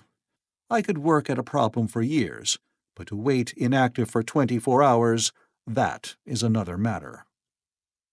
I got up after a time and began walking aimlessly through the bushes towards the hill again. "Patience," said I to myself. "If you want your machine again, you must leave that Sphinx alone. If they mean to take your machine away, it's little good your wrecking their bronze panels, and if they don't, you will get it back as soon as you can ask for it. To sit among all those unknown things before a puzzle like that is hopeless. That way lies monomania.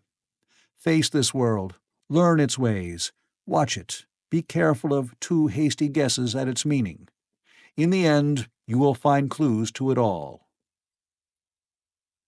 Then, suddenly, the humor of the situation came into my mind. The thought of the years I had spent in study and toil to get into the future age, and now my passion of anxiety to get out of it. I had made myself the most complicated and the most hopeless trap that ever a man devised. Although it was at my own expense, I could not help myself. I laughed aloud. Going through the big palace, it seemed to me that the little people avoided me. It may have been my fancy, or it may have had something to do with my hammering at the gates of bronze. Yet I felt tolerably sure of the avoidance. I was careful, however, to show no concern, and to abstain from any pursuit of them, and in the course of a day or two things got back to the old footing. I made what progress I could in the language, and in addition I pushed my explorations here and there. Either I missed some subtle point, or their language was excessively simple, almost exclusively composed of concrete substantives and verbs. There seemed to be few, if any, abstract terms, or little use of figurative language. Their sentences were usually simple and of 2 words, and I failed to convey or understand any but the simplest propositions.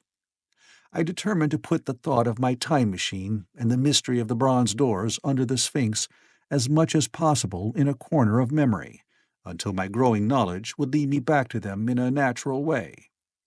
Yet a certain feeling, you may understand, tethered me in a circle of a few miles round the point of my arrival.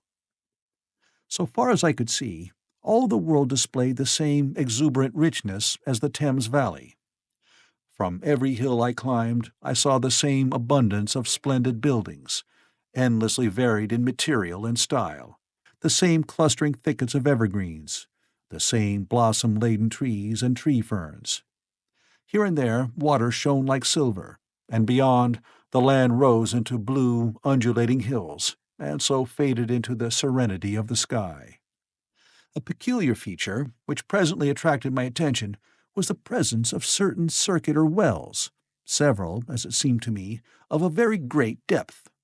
One lay by the path up the hill, which I had followed during my first walk. Like the others, it was rimmed with bronze, curiously wrought, and protected by a little cupola from the rain. Sitting by the side of these wells, and peering down into the shafted darkness, I could see no gleam of water, nor could I start any reflection with a lighted match. But in all of them I heard a certain sound, a thud-thud-thud, like the beating of some big engine. And I discovered, from the flaring of the matches, that a steady current of air set down the shafts. Further, I threw a scrap of paper into the throat of one, and instead of fluttering slowly down, it was at once sucked swiftly out of sight.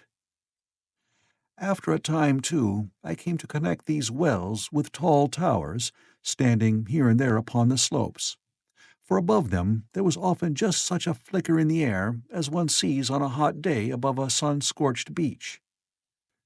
Putting things together, I reached a strong suggestion of an extensive system of subterranean ventilation, whose true import it was difficult to imagine. I was at first inclined to associate it with the sanitary apparatus of these people. It was an obvious conclusion, but it was absolutely wrong.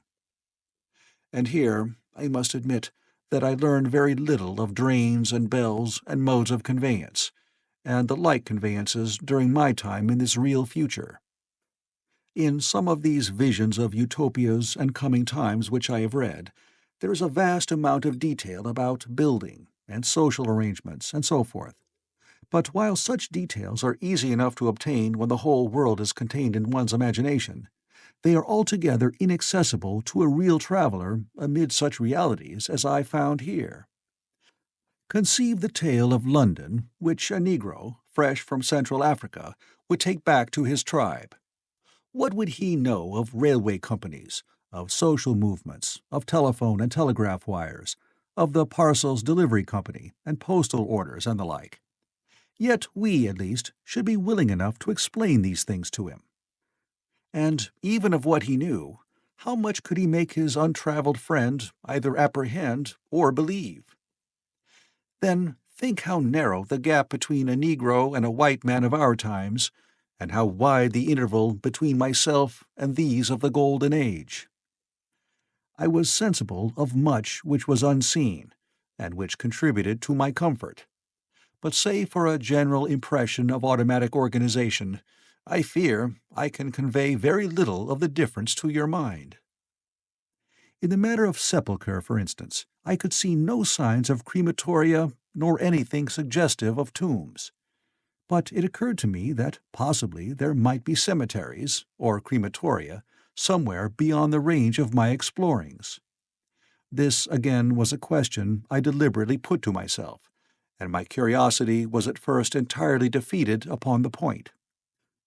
The thing puzzled me, and I was led to make a further remark, which puzzled me still more, that aged and infirm among these people there were none. I must confess that my satisfaction with my first theories of an automatic civilization and a decadent humanity did not long endure. Yet I could think of no other. Let me put my difficulties. The several big palaces I had explored were mere living places, great dining halls and sleeping apartments. I could find no machinery, no appliances of any kind. Yet these people were clothed in pleasant fabrics that must at times need renewal, and their sandals, though undecorated, were fairly complex specimens of metalwork. Somehow such things must be made. And the little people displayed no vestige of a creative tendency. There were no shops, no workshops, no sign of importations among them. They spent all their time in playing gently, in bathing in the river, in making love in a half-playful fashion, in eating fruit and sleeping. I could not see how things were kept going.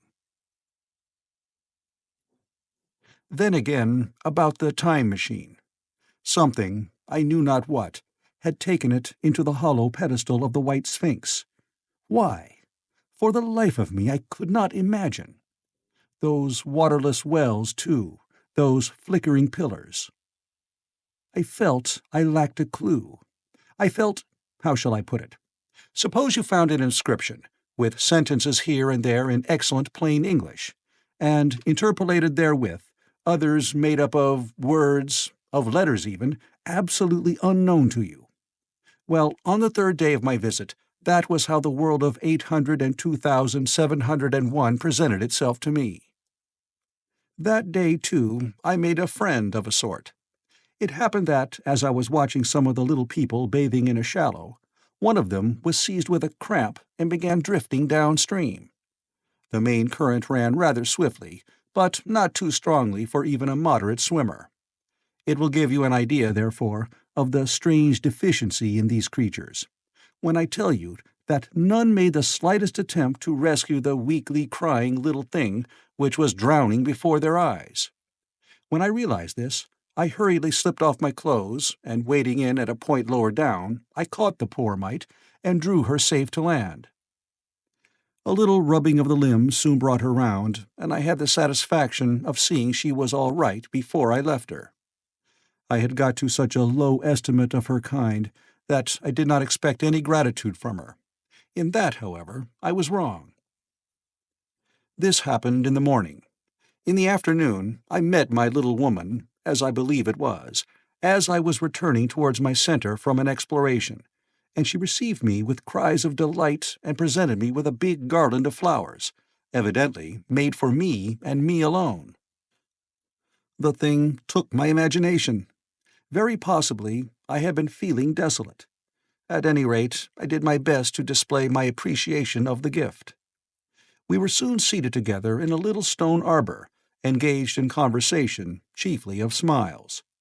The creature's friendliness affected me exactly as a child's might have done. We passed each other flowers, and she kissed my hands. I did the same to hers. Then I tried talk, and found that her name was Weena, which, though I don't know what it meant, somehow seemed appropriate enough. That was the beginning of a queer friendship which lasted a week, and ended, as I will tell you. She was exactly like a child. She wanted to be with me always. She tried to follow me everywhere, and on my next journey out and about, it went to my heart to tire her down and leave her at last, exhausted, and calling after me rather plaintively. But the problems of the world had to be mastered. I had not, I said to myself, come into the future to carry on a miniature flirtation. Yet her distress when I left her was very great. Her expostulations at the parting were sometimes frantic, and I think, altogether, I had as much trouble as comfort from her devotion. Nevertheless, she was, somehow, a great comfort. I thought it was mere childish affection that made her cling to me. Until it was too late, I did not clearly know what I had inflicted upon her when I left her. Nor until it was too late did I clearly understand what she was to me. For, by merely seeming fond of me, and showing in her weak, futile way that she cared for me, the little doll of a creature presently gave my return to the neighborhood of the White Sphinx almost the feeling of coming home. And I would watch for her tiny figure of white and gold so soon as I came over the hill. It was from her, too, that I learned that fear had not yet left the world. She was fearless enough in the daylight, and she had the oddest confidence in me. For once, in a foolish moment, I made threatening grimaces at her, and she simply laughed at them. But she dreaded the dark, dreaded shadows, dreaded black things. Darkness to her was the one thing dreadful. It was a singularly passionate emotion, and it set me thinking and observing. I discovered then, among other things, that these little people gathered into the great houses after dark, and slept in droves.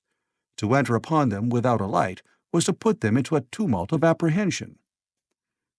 I never found one out of doors, or one sleeping alone within doors, after dark. Yet I was still such a blockhead that I missed the lesson of that fear, and in spite of Weena's distress, I insisted upon sleeping away from these slumbering multitudes. It troubled her greatly, but in the end her odd affection for me triumphed, and for 5 of the nights of our acquaintance, including the last night of all, she slept with her head pillowed on my arm. But my story slips away from me as I speak of her.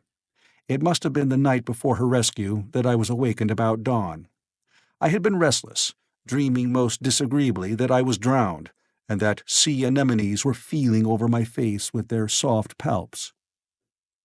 I woke with a start, and with an odd fancy that some greyish animal had just rushed out of the chamber. I tried to get to sleep again, but I felt restless and uncomfortable. It was that dim grey hour when things are just creeping out of darkness, when everything is colourless and clear-cut and yet unreal. I got up and went down into the great hall, and so out upon the flagstones in front of the palace. I thought I would make a virtue of necessity and see the sunrise. The moon was setting, and the dying moonlight and the first pallor of dawn were mingled in a ghastly half-light. The bushes were inky black, the ground a sombre grey, the sky colourless and cheerless. And up the hill I thought I could see ghosts.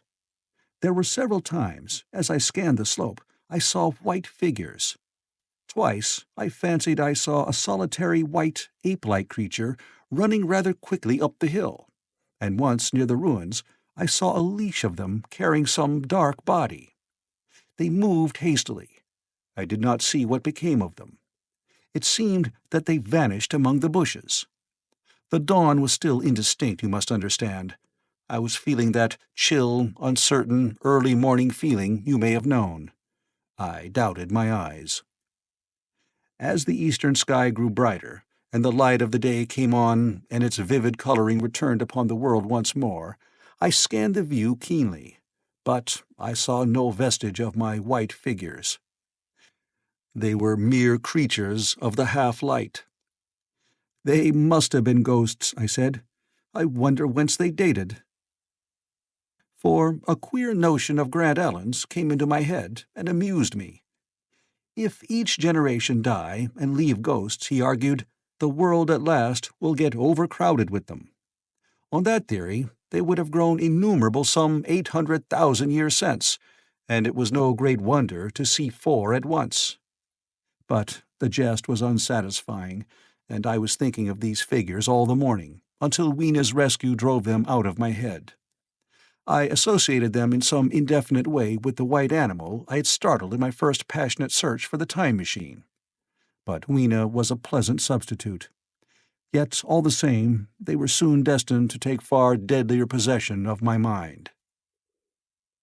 I think I have said how much hotter than our own was the weather of this golden age. I cannot account for it. It may be that the sun was hotter, or the earth nearer the sun. It is usual to assume that the sun will go on cooling steadily in the future, but people, unfamiliar with such speculations as those of the younger Darwin, forget that the planets must ultimately fall back one by one into the parent body. As these catastrophes occur, the sun will blaze with renewed energy, and it may be that some inner planet had suffered this fate. Whatever the reason, the fact remains that the sun was very much hotter than we know it. Well, one very hot morning, my 4th, I think, as I was seeking shelter from the heat and glare in a colossal ruin near the great house where I slept and fed, there happened this strange thing. Clambering among these heaps of masonry, I found a narrow gallery, whose end and side windows were blocked by fallen masses of stone. By contrast with the brilliancy outside, it seemed at first impenetrably dark to me. I entered it groping, for the change from light to blackness made spots of color swim before me. Suddenly I halted spellbound. A pair of eyes, luminous by reflection against the daylight without, was watching me out of the darkness. The old, instinctive dread of wild beasts came upon me. I clenched my hands and steadfastly looked into the glaring eyeballs. I was afraid to turn. Then the thought of the absolute security in which humanity appeared to be living came to my mind, and then I remembered that strange terror of the dark. Overcoming my fear to some extent, I advanced a step and spoke. I will admit that my voice was harsh and ill-controlled. I put out my hand and touched something soft. At once the eyes darted sideways, and something white ran past me. I turned with my heart in my mouth and saw a queer little ape-like figure, its head held down in a peculiar manner, running across the sunlit space behind me. It blundered against a block of granite, staggered aside, and in a moment was hidden in a black shadow beneath another pile of ruined masonry.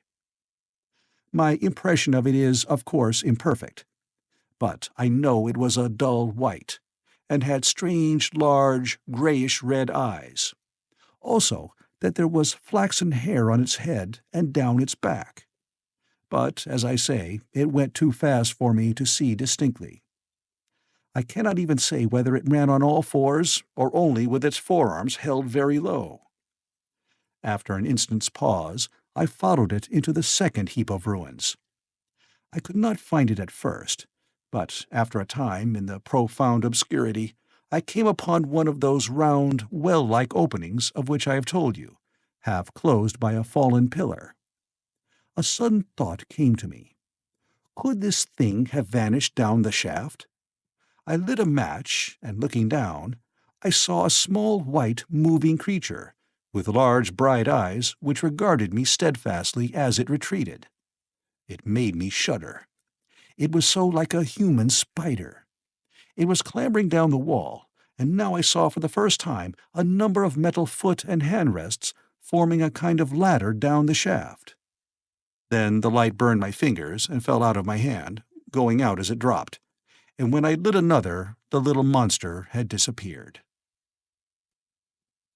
I do not know how long I sat peering down that well. It was not for some time that I could succeed in persuading myself that the thing I had seen was human.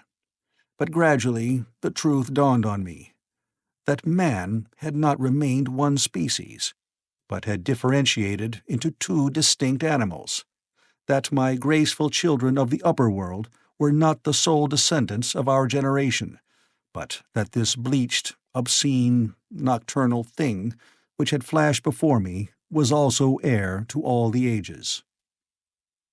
I thought of the flickering pillars, and of my theory of an underground ventilation. I began to suspect their true import. And what, I wondered, was this lemur doing in my scheme of a perfectly balanced organization? How was it related to the indolent serenity of the beautiful upper-worlders?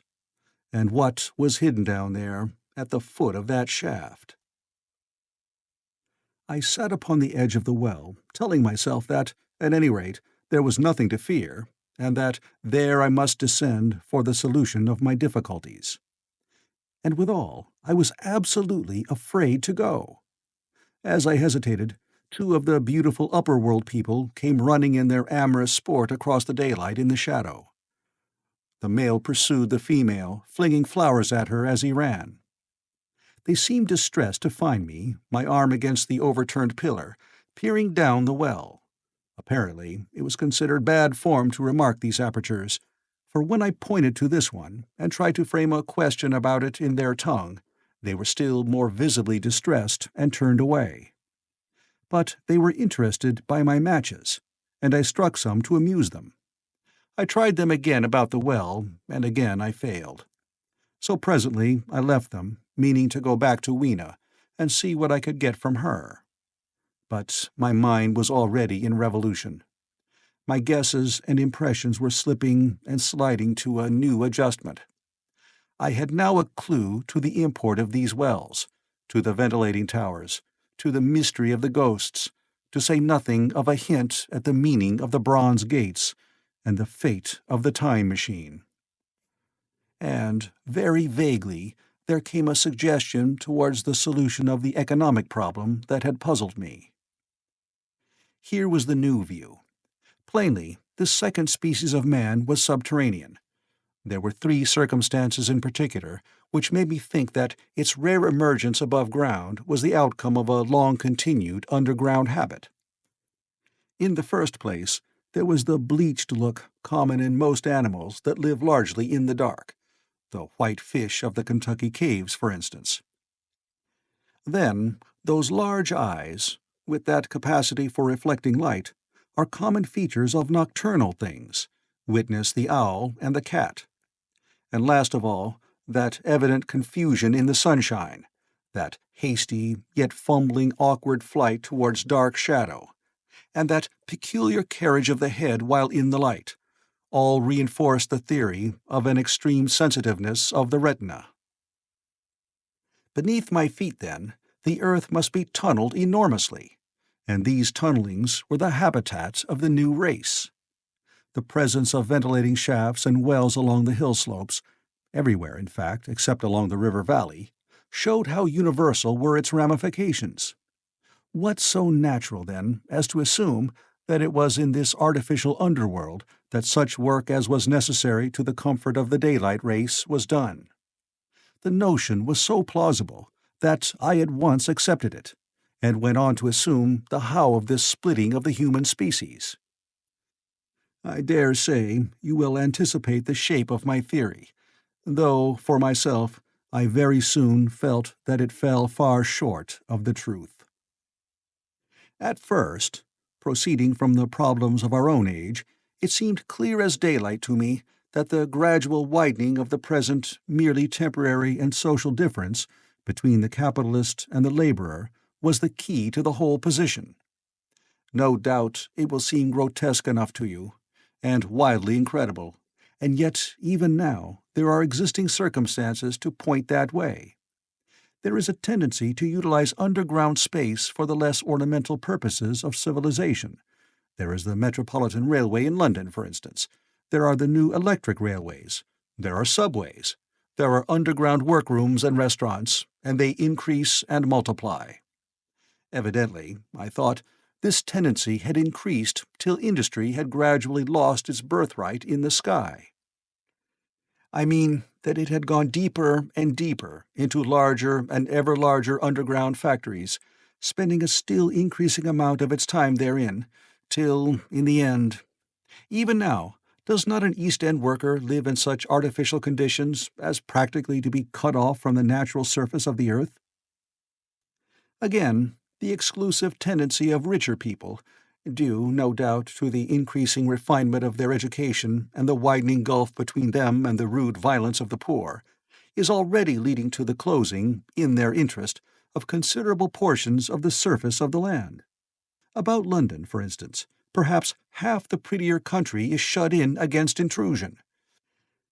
And this same widening gulf, which is due to the length and expense of the higher educational process, and the increased facilities for and temptations towards refined habits on the part of the rich, will make that exchange between class and class, that promotion by intermarriage, which at present retards the splitting of our species along lines of social stratification, less and less frequent. So, in the end, above ground you must have the haves, pursuing pleasure and comfort and beauty, and below ground the have-nots, the workers getting continually adapted to the conditions of their labor. Once they were there, they would no doubt have to pay rent, and not a little of it, for the ventilation of their caverns, and if they refused, they would starve or be suffocated for arrears.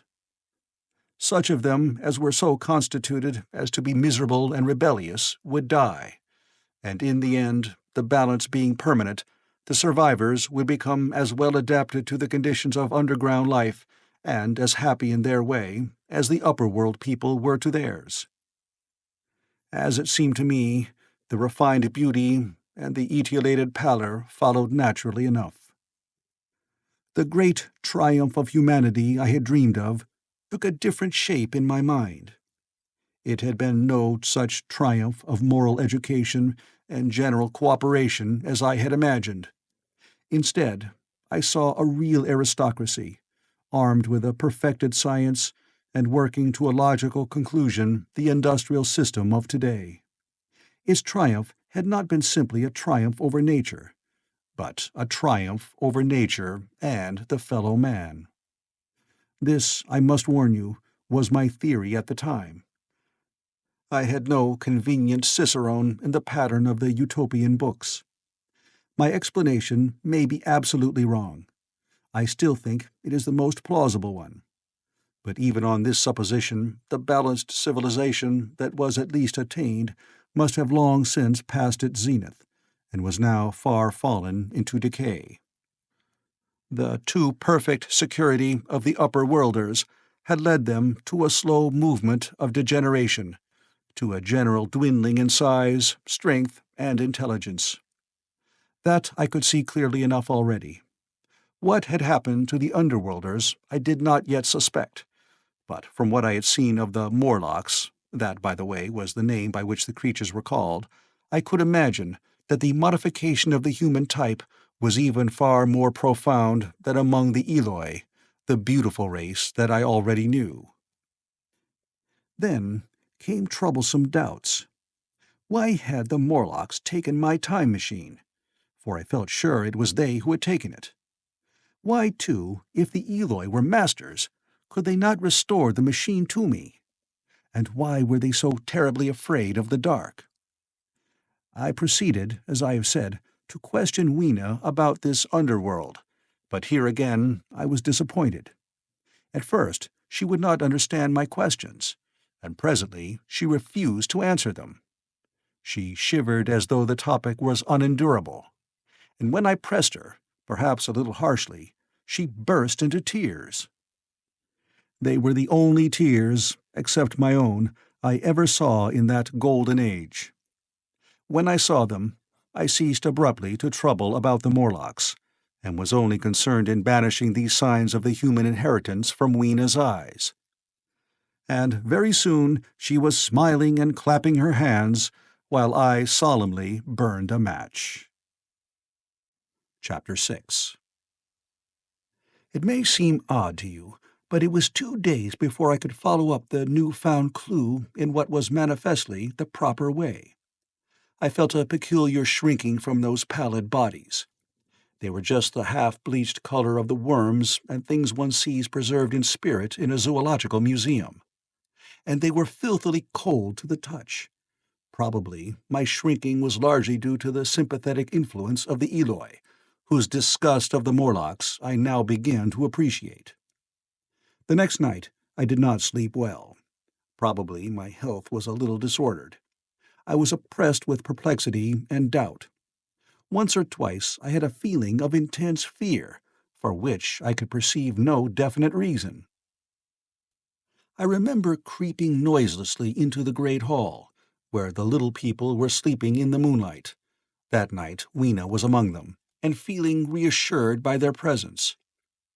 It occurred to me even then that in the course of a few days the moon must pass through its last quarter, and the nights grow dark, when the appearances of these unpleasant creatures from below, these whitened lemurs, this new vermin that had replaced the old, might be more abundant. And on both these days I had the restless feeling of one who shirks an inevitable duty. I felt assured that the time machine was only to be recovered by boldly penetrating these underground mysteries. Yet I could not face the mystery. If only I had had a companion, it would have been different. But I was so horribly alone, and even to clamber down into the darkness of the well appalled me. I don't know if you will understand my feeling, but I never felt quite safe at my back. It was this restlessness, this insecurity perhaps, that drove me further and further afield in my exploring expeditions. Going to the southwestward, towards the rising country that is now called Combe Wood, I observed far off, in the direction of 19th-century Banstead, a vast green structure, different in character from any I had hitherto seen. It was larger than the largest of the palaces or ruins I knew, and the facade had an oriental look, the face of it having the luster, as well as the pale green tint, a kind of bluish green of a certain type of Chinese porcelain. This difference in aspect suggested a difference in use, and I was minded to push on and explore. But the day was growing late, and I had come upon the site of the place after a long and tiring circuit, so I resolved to hold over the adventure for the following day, and I returned to the welcome and the caresses of little Weena.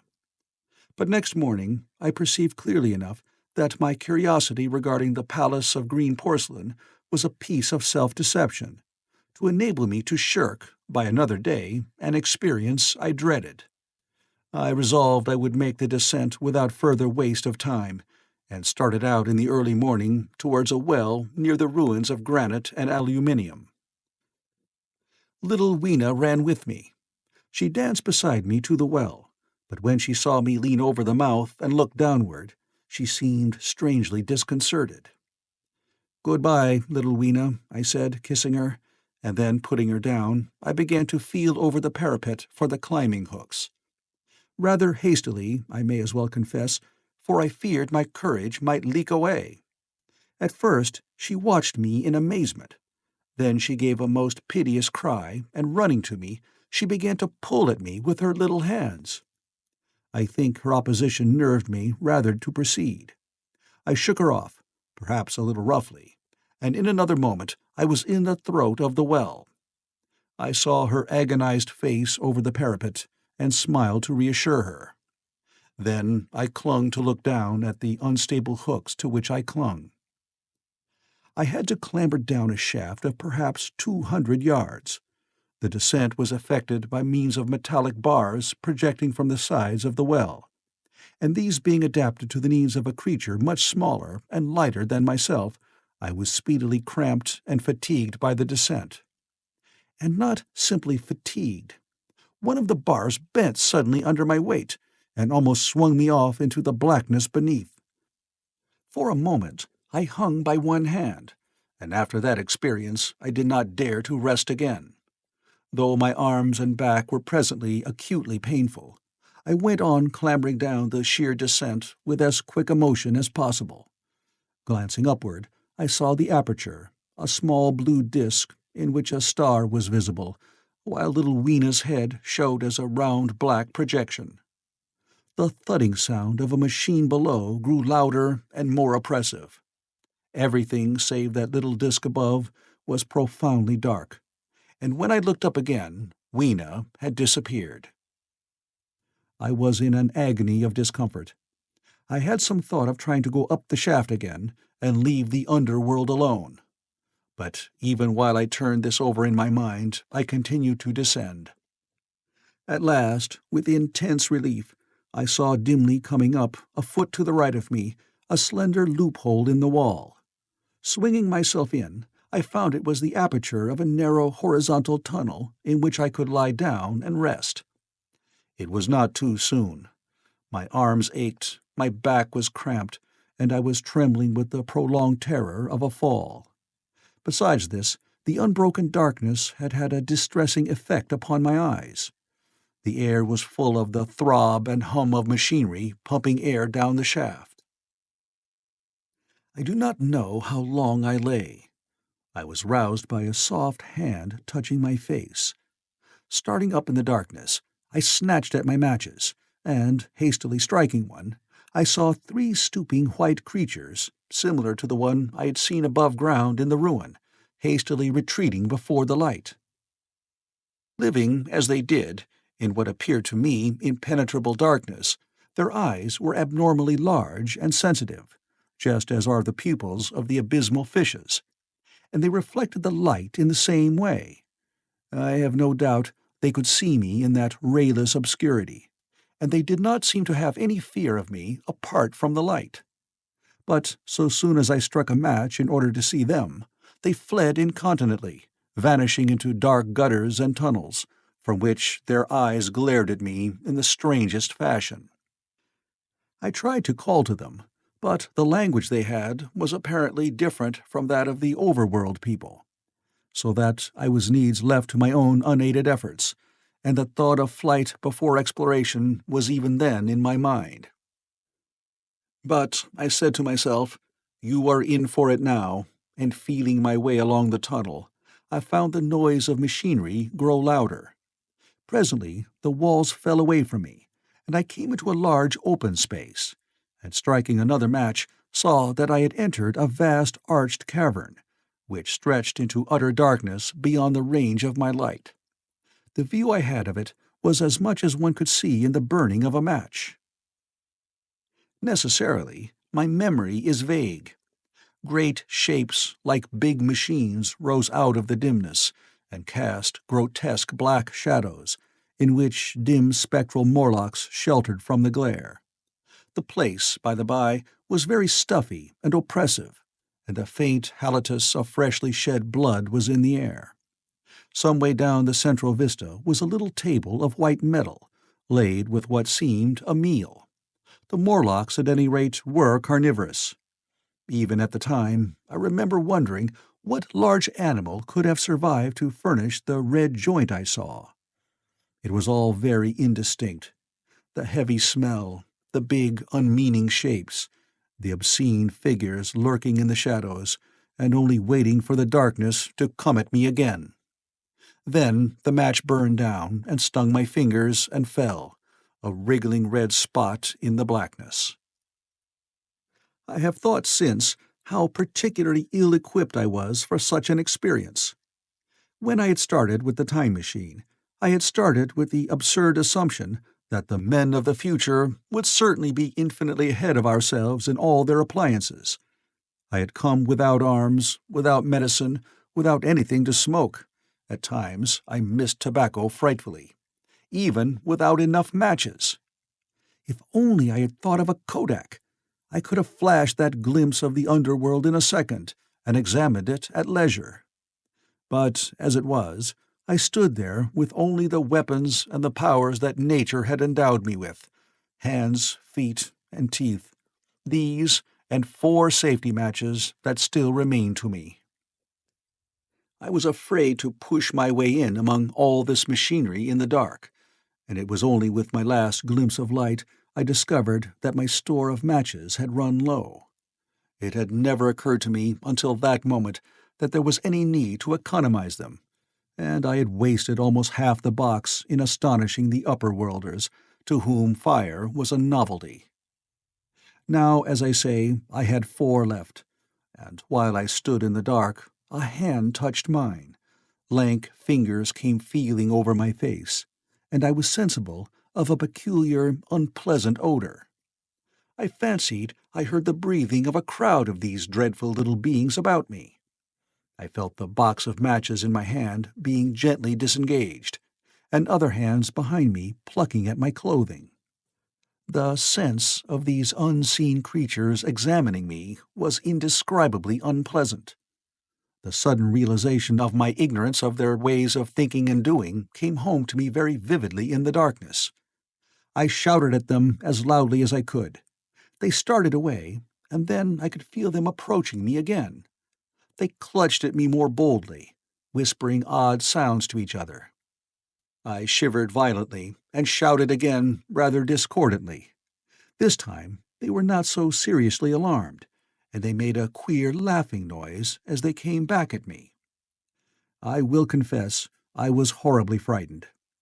I determined to strike another match and escape under the protection of its glare. I did so, and, eking out the flicker with a scrap of paper from my pocket, I made good my retreat to the narrow tunnel. But I had scarce entered this when my light was blown out, and in the darkness I could hear the Morlocks rustling like wind among leaves, and pattering like the rain as they hurried after me. In a moment I was clutched by several hands, and there was no mistaking that they were trying to haul me back. I struck another light and waved it in their dazzled faces. You can scarce imagine how nauseatingly inhuman they looked, those pale, chinless faces, and great, lidless, pinkish-gray eyes, as they stared in their blindness and bewilderment. But I did not stay to look, I promise you. I retreated again, and when my second match had ended, I struck my third. It had almost burned through when I reached the opening into the shaft. I laid down on the edge, for the throb of the great pump below made me giddy. Then I felt sideways for the projecting hooks, and as I did so, my feet were grasped from behind, and I was violently tugged backward. I lit my last match, and it incontinently went out. But I had my hand on the climbing bars now, and kicking violently, I disengaged myself from the clutches of the Morlocks, and was speedily clambering up the shaft, while they stayed peering and blinking up at me, all but one little wretch who followed me for some way, and well nigh secured my boot as a trophy. That climb seemed interminable to me. With the last 20 or 30 feet of it, a deadly nausea came upon me. I had the greatest difficulty in keeping my hold. The last few yards was a frightful struggle against this faintness. Several times my head swam, and I felt all the sensations of falling. At last, however, I got over the well-mouth somehow, and staggered out of the ruin into the blinding sunlight. I fell upon my face. Even the soil smelt sweet and clean. Then I remember Weena kissing my hands and ears, and the voices of others among the Eloi. Then, for a time, I was insensible. Chapter 7. Now, indeed, I seemed in a worse case than before. Hitherto, except during my night's anguish at the loss of the time machine, I had felt a sustaining hope of ultimate escape, but that hope was staggered by these new discoveries. Hitherto, I had merely thought myself impeded by the childish simplicity of the little people, and by some unknown forces, which I had only to understand to overcome. But there was an altogether new element in the sickening quality of the Morlocks, a something inhuman and malign. Instinctively, I loathed them. Before, I had felt as a man might feel who had fallen into a pit. My concern was with the pit and how to get out of it. Now I felt like a beast in a trap, whose enemy would come upon him soon. The enemy I dreaded may surprise you. It was the darkness of the new moon. Weena had put this into my head by some at first incomprehensible remarks about the dark nights. It was not now such a very difficult problem to guess what the coming of dark nights might mean. The moon was on the wane. Each night there was a longer interval of darkness. And now I understood to some slight degree at least the reason of the fear of the little upper-world people for the dark. I wondered vaguely what foul villainy it might be that the Morlocks did under the new moon. I felt pretty sure now that my second hypothesis was all wrong. The upper-world people might once have been the favored aristocracy, and the Morlocks their mechanical servants, but that had long since passed away. The two species that had resulted from the evolution of man were sliding down towards, or had already arrived at, an altogether new relationship. The Eloi, like the Carolingian kings, had decayed to a mere beautiful futility. They still possessed the earth on sufferance, since the Morlocks, subterranean for innumerable generations, had come at last to find the daylit surface intolerable. And the Morlocks made their garments, I inferred, and maintained them in their habitual needs, perhaps through the survival of an old habit of service. They did it as a standing horse paws with his foot, or as a man enjoys killing animals in sport, because ancient and departed necessities had impressed it on the organism. But clearly, the old order was already in part reversed. The nemesis of the delicate ones was creeping on apace. Ages ago, thousands of generations ago, man had thrust his brother man out of the ease and the sunshine, and now that brother was coming back changed. Already the Eloi had begun to learn one old lesson anew. They were becoming reacquainted with fear. And suddenly there came into my head the memory of the meat I had seen in the underworld. It seemed odd how it floated into my mind, not stirred up, as it were, by the current of my meditations, but coming in almost like a question from outside. I tried to recall the form of it. I had a vague sense of something familiar, but I could not tell what it was at the time. Still, however helpless the little people in the presence of their mysterious fear, I was differently constituted. I came out of this age of ours, this ripe prime of the human race, when fear does not paralyze and mystery has lost its terrors. I, at least, would defend myself. Without further delay, I determined to make myself arms and a fastness where I might sleep. With that refuge as a base, I could face this strange world with some of that confidence I had lost in realizing to what creatures night by night I lay exposed. I felt I could never sleep again until my bed was secure from them. I shuddered with horror to think how they must already have examined me. I wandered during the afternoon along the valley of the Thames, but found nothing that commended itself to my mind as inaccessible. All the buildings and trees seemed easily practical to such dexterous climbers as the Morlocks, to judge by their wells, must be. Then the tall pinnacles of the Palace of Green Porcelain and the polished gleam of its walls came back to my memory, and in the evening, taking Weena like a child upon my shoulder, I went up the hills towards the southwest. The distance, I had reckoned, was 7 or 8 miles, but it must have been nearer 18. I had first seen the place on a moist afternoon, when distances are deceptively diminished. In addition, the heel of one of my shoes was loose, and a nail was working through the sole. They were comfortable old shoes I wore about indoors, so that I was lame. And it was already long past sunset when I came in sight of the palace, silhouetted black against the pale yellow of the sky.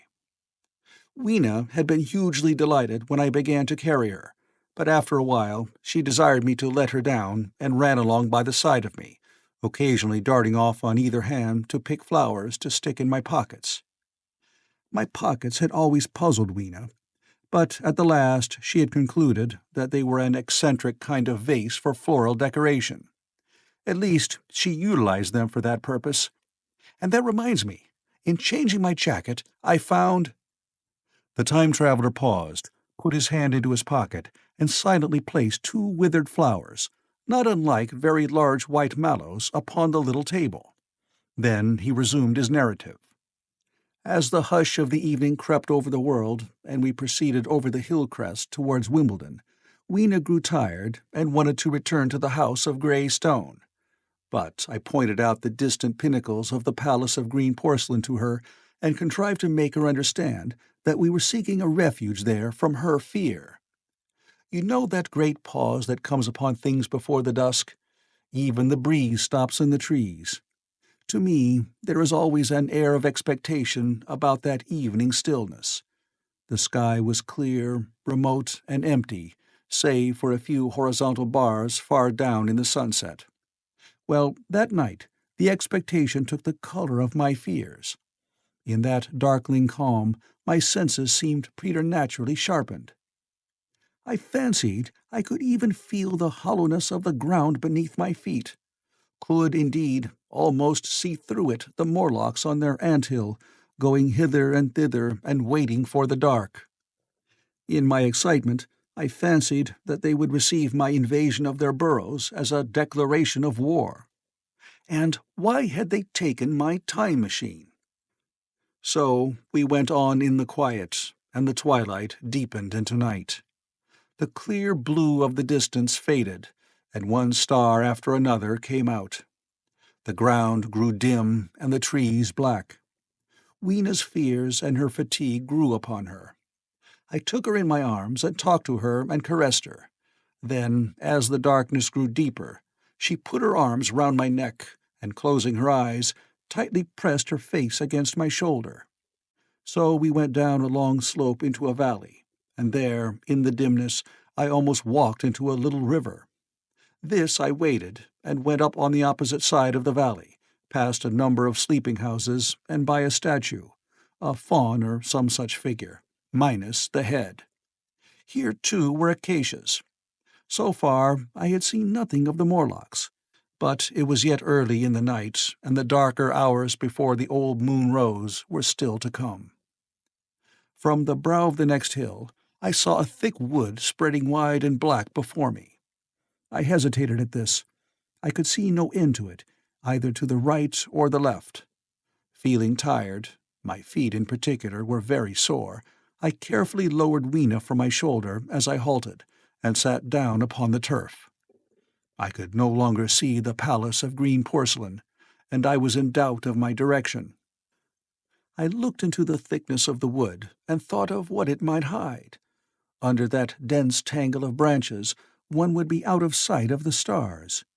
Even were there no other lurking danger, a danger I did not care to let my imagination loose upon, there would still be all the roots to stumble over and the tree boles to strike against. I was very tired, too, after the excitements of the day, so I decided that I would not face it, but would pass the night upon the open hill. Weena, I was glad to find, was fast asleep. I carefully wrapped her in my jacket and sat down beside her to wait for the moonrise. The hillside was quiet and deserted, but from the black of the wood there came, now and then, a stir of living things. Above me shone the stars, for the night was very clear. I felt a certain sense of friendly comfort in their twinkling. All the old constellations had gone from the sky, however. That slow movement which is imperceptible in 100 human lifetimes had long since rearranged them in unfamiliar groupings. But the Milky Way, it seemed to me, was still the same tattered streamer of stardust as of yore. Southward, as I judged it, was a very bright red star that was new to me. It was even more splendid than our own green Sirius. And amid all these scintillating points of light, one bright planet shone kindly and steadily, like the face of an old friend. Looking at these stars suddenly dwarfed my own troubles and all the gravities of terrestrial life. I thought of their unfathomable distance, and the slow, inevitable drift of their movements out of the unknown past into the unknown future. I thought of the great precessional cycle that the pole of the earth describes. Only 40 times had that silent revolution occurred during all the years that I had traversed.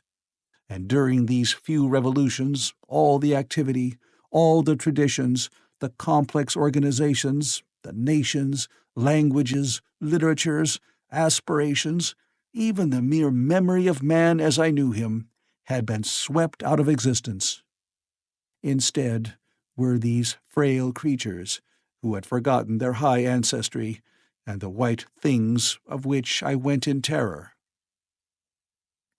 Then I thought of the great fear that was between the two species, and for the first time, with a sudden shiver, came the clear knowledge of what the meat I had seen might be. Yet it was too horrible. I looked at little Weena sleeping beside me, her face white and star-like under the stars, and forthwith dismissed the thought. Through that long night I held my mind off the Morlocks as well as I could, and whiled away the time by trying to fancy I could find signs of the old constellations in the new confusion. The sky kept very clear, except for a hazy cloud or so.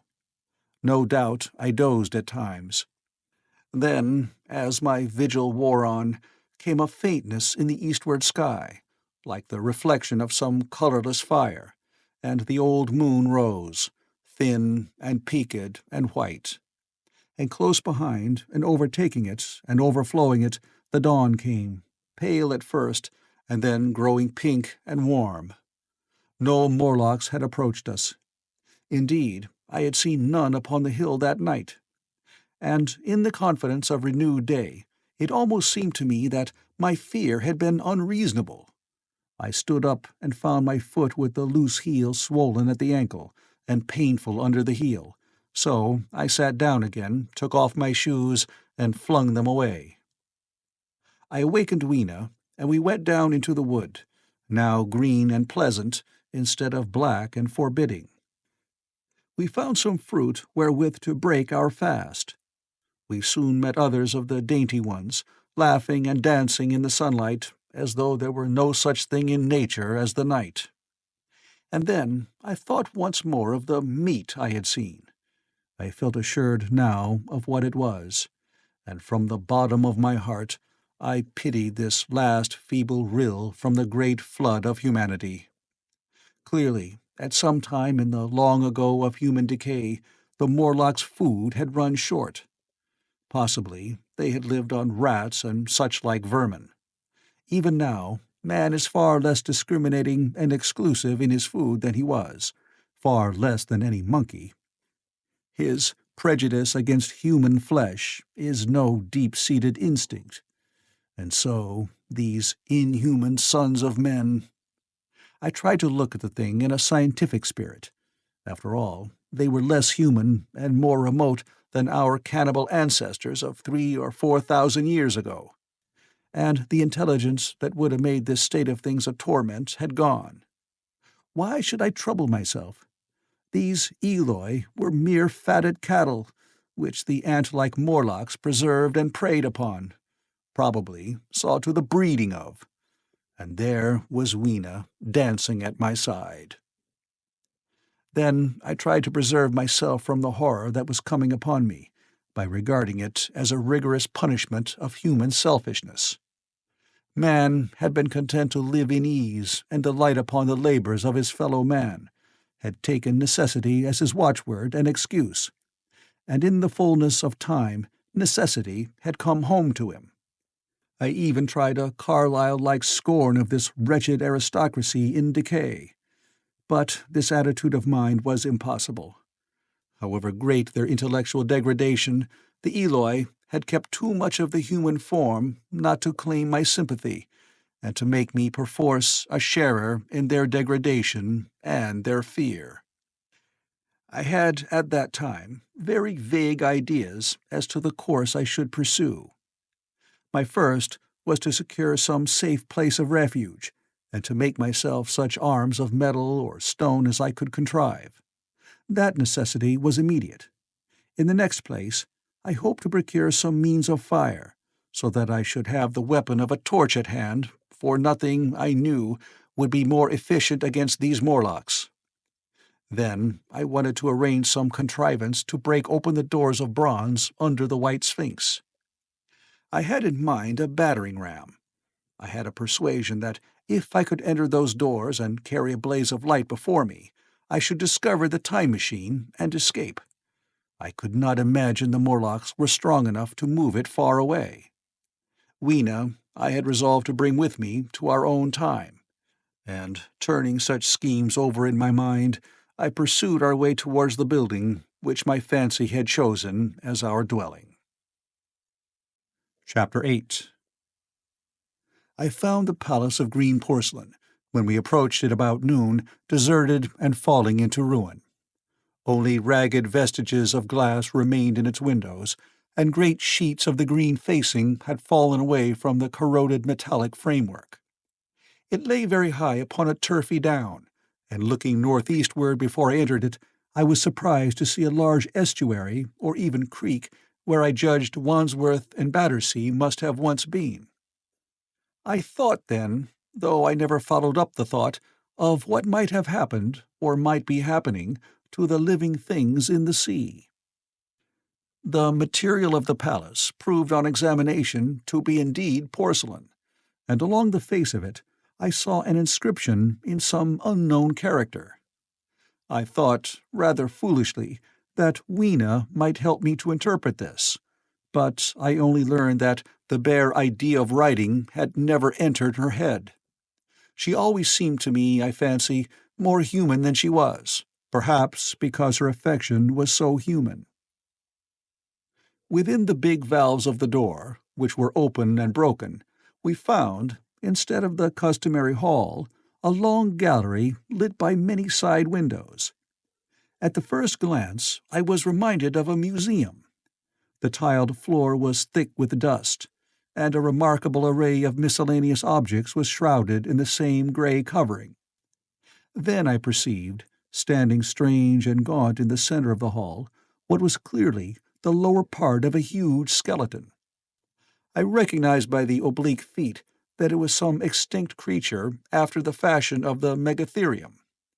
The skull and upper bones lay beside it in the thick dust, and in one place, where rainwater had dropped through a leak in the roof, the thing itself had been worn away. Further in the gallery was the huge skeleton barrel of a brontosaurus. My museum hypothesis was confirmed. Going towards the side, I found what appeared to be sloping shelves, and clearing away the thick dust, I found the old familiar glass cases of our own time. But they must have been airtight, to judge from the fair preservation of some of their contents. Clearly, we stood among the ruins of some latter-day South Kensington.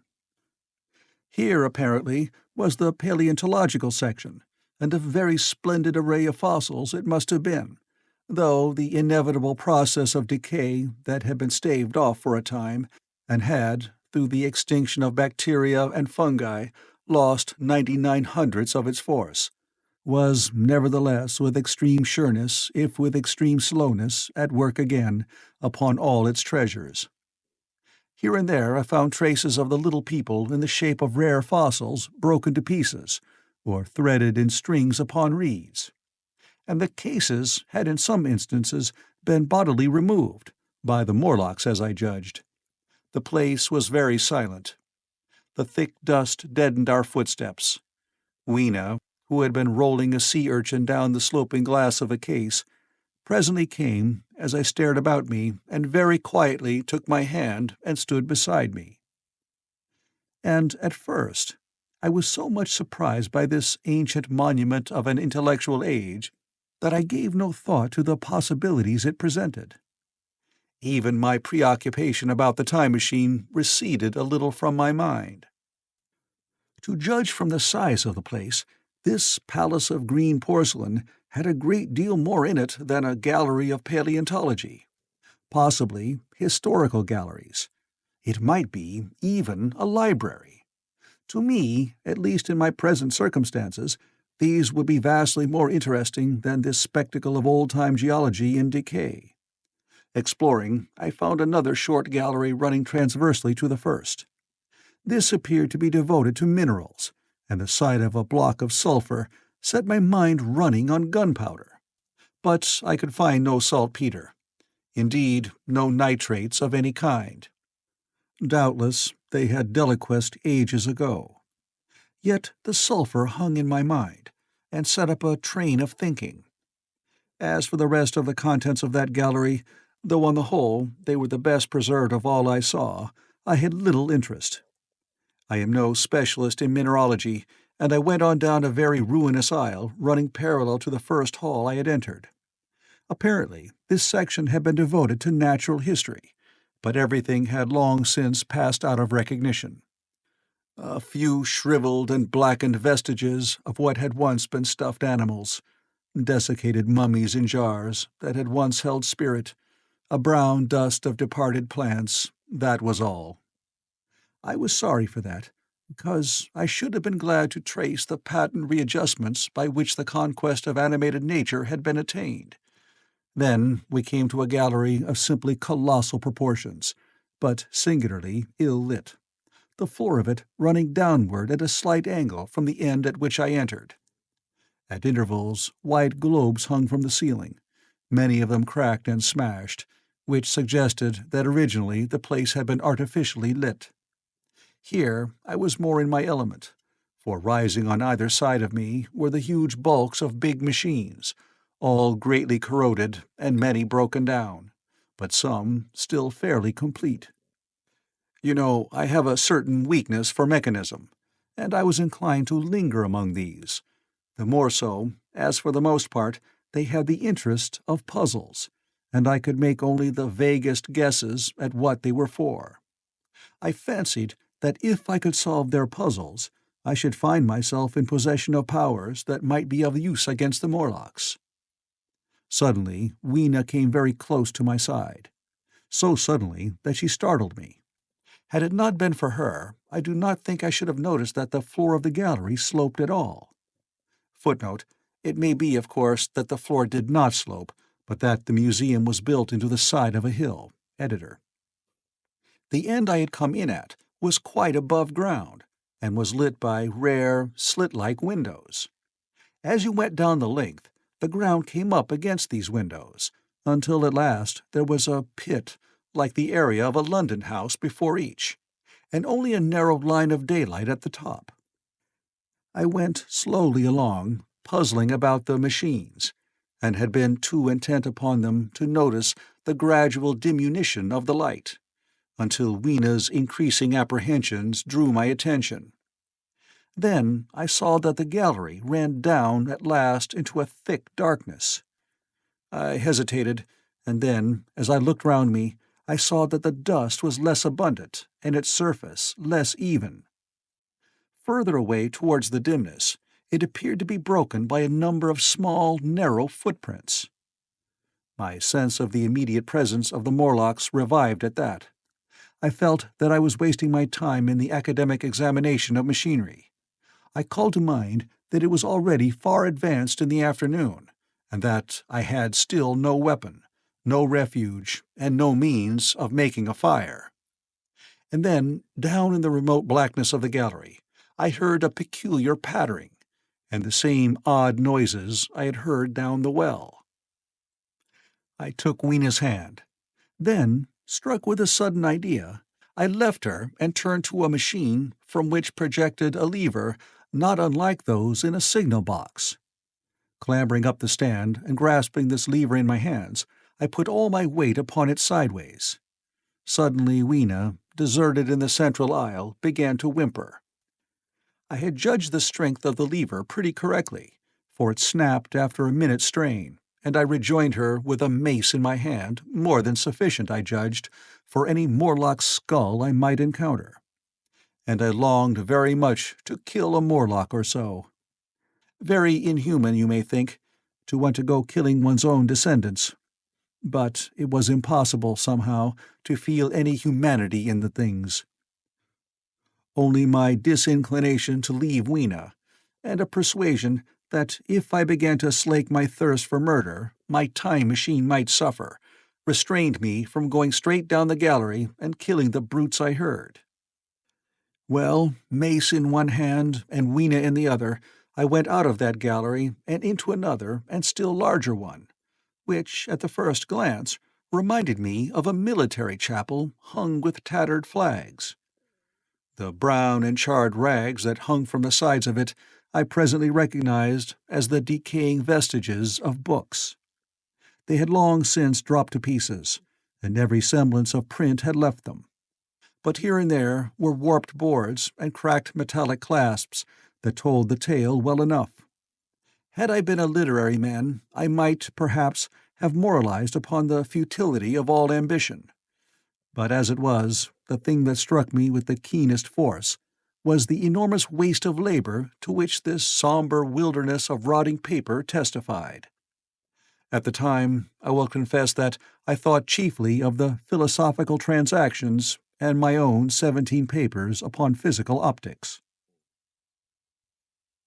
Then, going up a broad staircase, we came to what may once have been a gallery of technical chemistry, and here I had not a little hope of useful discoveries. Except at one end, where the roof had collapsed, this gallery was well preserved. I went eagerly to every unbroken case, and at last, in one of the really airtight cases, I found a box of matches. Very eagerly I tried them. They were perfectly good. They were not even damp. I turned to Weena. "Dance!" I cried to her in her own tongue, for now I had a weapon indeed against the horrible creatures we feared. And so, in that derelict museum, upon the thick soft carpeting of dust, to Weena's huge delight, I solemnly performed a kind of composite dance, whistling "The Land of the Leal" as cheerfully as I could. In part it was a modest can-can, in part a step dance, in part a skirt dance, so far as my tailcoat permitted, and in part original. For I am naturally inventive, as you know. Now, I still think that for this box of matches to have escaped the wear of time for immemorial years was most strange. As for me, it was a most fortunate thing. Yet, oddly enough, I found a far unlikelier substance, and that was camphor. I found it in a sealed jar, that by chance, I suppose, had been really hermetically sealed. I fancied at first that it was paraffin wax, and smashed the glass accordingly. But the odor of camphor was unmistakable. In the universal decay, this volatile substance had chanced to survive, perhaps through many thousands of centuries. It reminded me of a sepia painting I had once seen done from the ink of a fossil belemnite that must have perished and become fossilized millions of years ago.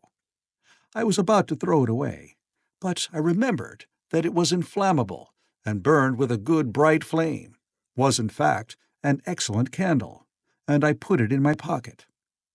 I found no explosives, however, nor any means of breaking down the bronze doors. As yet, my iron crowbar was the most helpful thing I had chanced upon. Nevertheless, I left that gallery greatly elated. I cannot tell you all the story of that long afternoon. It would require a great effort of memory to recall my explorations in at all the proper order. I remember a long gallery of rusting stands of arms, and how I hesitated between my crowbar and a hatchet or a sword. I could not carry both, however, and my bar of iron promised best against the bronze gates. There were numbers of guns, pistols, and rifles, and most were masses of rust, but many were of some new metal, and still fairly sound. But any cartridges or powder there may once have been had rotted into dust. One corner I saw was charred and shattered, perhaps, I thought, by an explosion among the specimens. In another place was a vast array of idols: Polynesian, Mexican, Grecian, Phoenician, every country on earth, I should think. And here, yielding to an irresistible impulse, I wrote my name upon the nose of a steatite monster from South America that particularly took my fancy. As the evening drew on, my interest waned.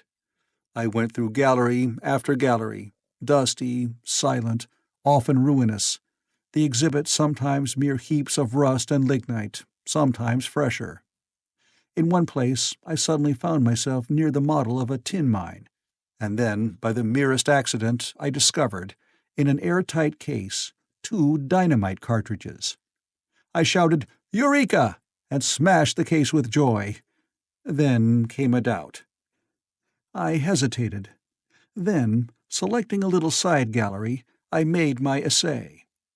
I never felt such a disappointment as I did in waiting 5, 10, 15 minutes for an explosion that never came. Of course, the things were dummies, as I might have guessed from their presence.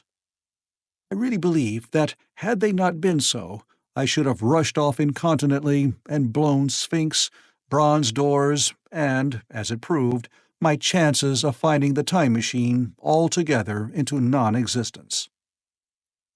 It was after that, I think, that we came to a little open court within the palace. It was turfed and had 3 fruit trees, so we rested and refreshed ourselves. Toward sunset, I began to consider our position. Night was creeping upon us, and my inaccessible hiding place had still to be found. But that troubled me very little now. I had in my possession a thing that was perhaps the best of all defenses against the Morlocks. I had matches. I had the camphor in my pocket, too, if a blaze were needed. It seemed to me that the best thing we could do would be to pass the night in the open, protected by a fire. In the morning there was the getting of the time machine. Towards that, as yet, I had only my iron mace. But now, with my growing knowledge, I felt very differently towards those bronze doors. Up to this, I had refrained from forcing them, largely because of the mystery on the other side. They had never impressed me as being very strong, and I hoped to find my bar of iron not altogether inadequate for the work. Chapter 9. We emerged from the palace while the sun was still in part above the horizon. I was determined to reach the White Sphinx early the next morning, and ere the dusk I proposed pushing through the woods that had stopped me on the previous journey. My plan was to go as far as possible that night, and then, building a fire, to sleep in the protection of its glare. Accordingly, as we went along, I gathered any sticks or dried grass I saw, and presently had my arms full of such litter. Thus loaded, our progress was slower than I had anticipated, and besides, Weena was tired. And I began to suffer from sleepiness too, so that it was full night before we reached the wood. Upon the shrubby hill of its edge, Weena would have stopped, fearing the darkness before us. But a singular sense of impending calamity, that should indeed have served me as a warning, drove me onward. I had been without sleep for a night and 2 days, and I was feverish and irritable. I felt sleep coming upon me, and the Morlocks with it. While we hesitated, among the black bushes behind us, and dim against their blackness, I saw 3 crouching figures. There was scrub and long grass all about us, and I did not feel safe from their insidious approach. The forest, I calculated, was rather less than a mile across. If we could get through it to the bare hillside, there, as it seemed to me, was an altogether safer resting place. I thought that with my matches and my camphor I could contrive to keep my path illuminated through the woods. Yet it was evident that if I was to flourish matches with my hands, I should have to abandon my firewood. So, rather reluctantly, I put it down. And then it came into my head that I would amaze our friends behind by lighting it. I was to discover the atrocious folly of this proceeding, but it came to my mind as an ingenious move for covering our retreat. I don't know if you have ever thought what a rare thing flame must be in the absence of man and in a temperate climate. The sun's heat is rarely strong enough to burn, even when it is focused by dewdrops, as is sometimes the case in more tropical districts. Lightning may blast and blacken, but it rarely gives rise to widespread fire. Decaying vegetation may occasionally smolder with the heat of its fermentation, but this rarely results in flame. In this decadence, too, the art of fire-making had been forgotten on the earth. The red tongues that went licking up my heap of wood were an altogether new and strange thing to Weena. She wanted to run to it and play with it. I believe she would have cast herself into it had I not restrained her. But I caught her up, and in spite of her struggles, plunged boldly before me into the wood. For a little way, the glare of my fire lit the path. Looking back presently, I could see, through the crowded stems, that from my heap of sticks the blaze had spread to some bushes adjacent, and a curved line of fire was creeping up the grass of the hill. I laughed at that, and turned again to the dark trees before me. It was very black, and Weena clung to me convulsively, but there was still, as my eyes grew accustomed to the darkness, sufficient light for me to avoid the stems. Overhead it was simply black, except where a gap of remote blue sky shone down upon us here and there. I struck none of my matches, because I had no hand free. Upon my left arm I carried my little one. In my right hand I had my iron bar. For some way I heard nothing but the crackling twigs under my feet, the faint rustle of the breeze above, and my own breathing, and the throb of the blood vessels in my ears. Then I seemed to know of a pattering about me. I pushed on grimly. The pattering grew more distinct, and then I caught the same queer sound and voices I had heard in the underworld.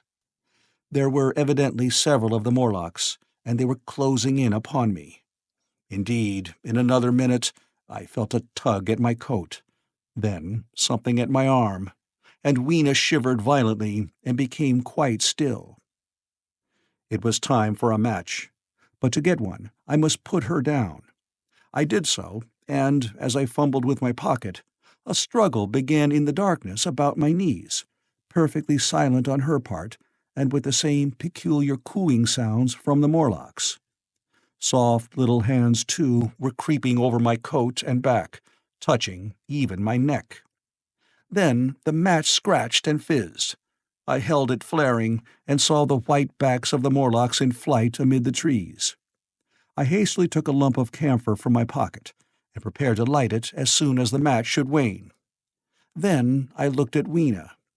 She was lying clutching my feet and quite motionless, with her face to the ground. With a sudden fright, I stooped to her. She seemed scarcely to breathe. I lit the block of camphor and flung it to the ground, and as it split and flared up and drove back the Morlocks and the shadows, I knelt down and lifted her. The wood behind seemed full of the stir and murmur of a great company. She seemed to have fainted. I put her carefully upon my shoulder and rose to push on, and then there came a horrible realization.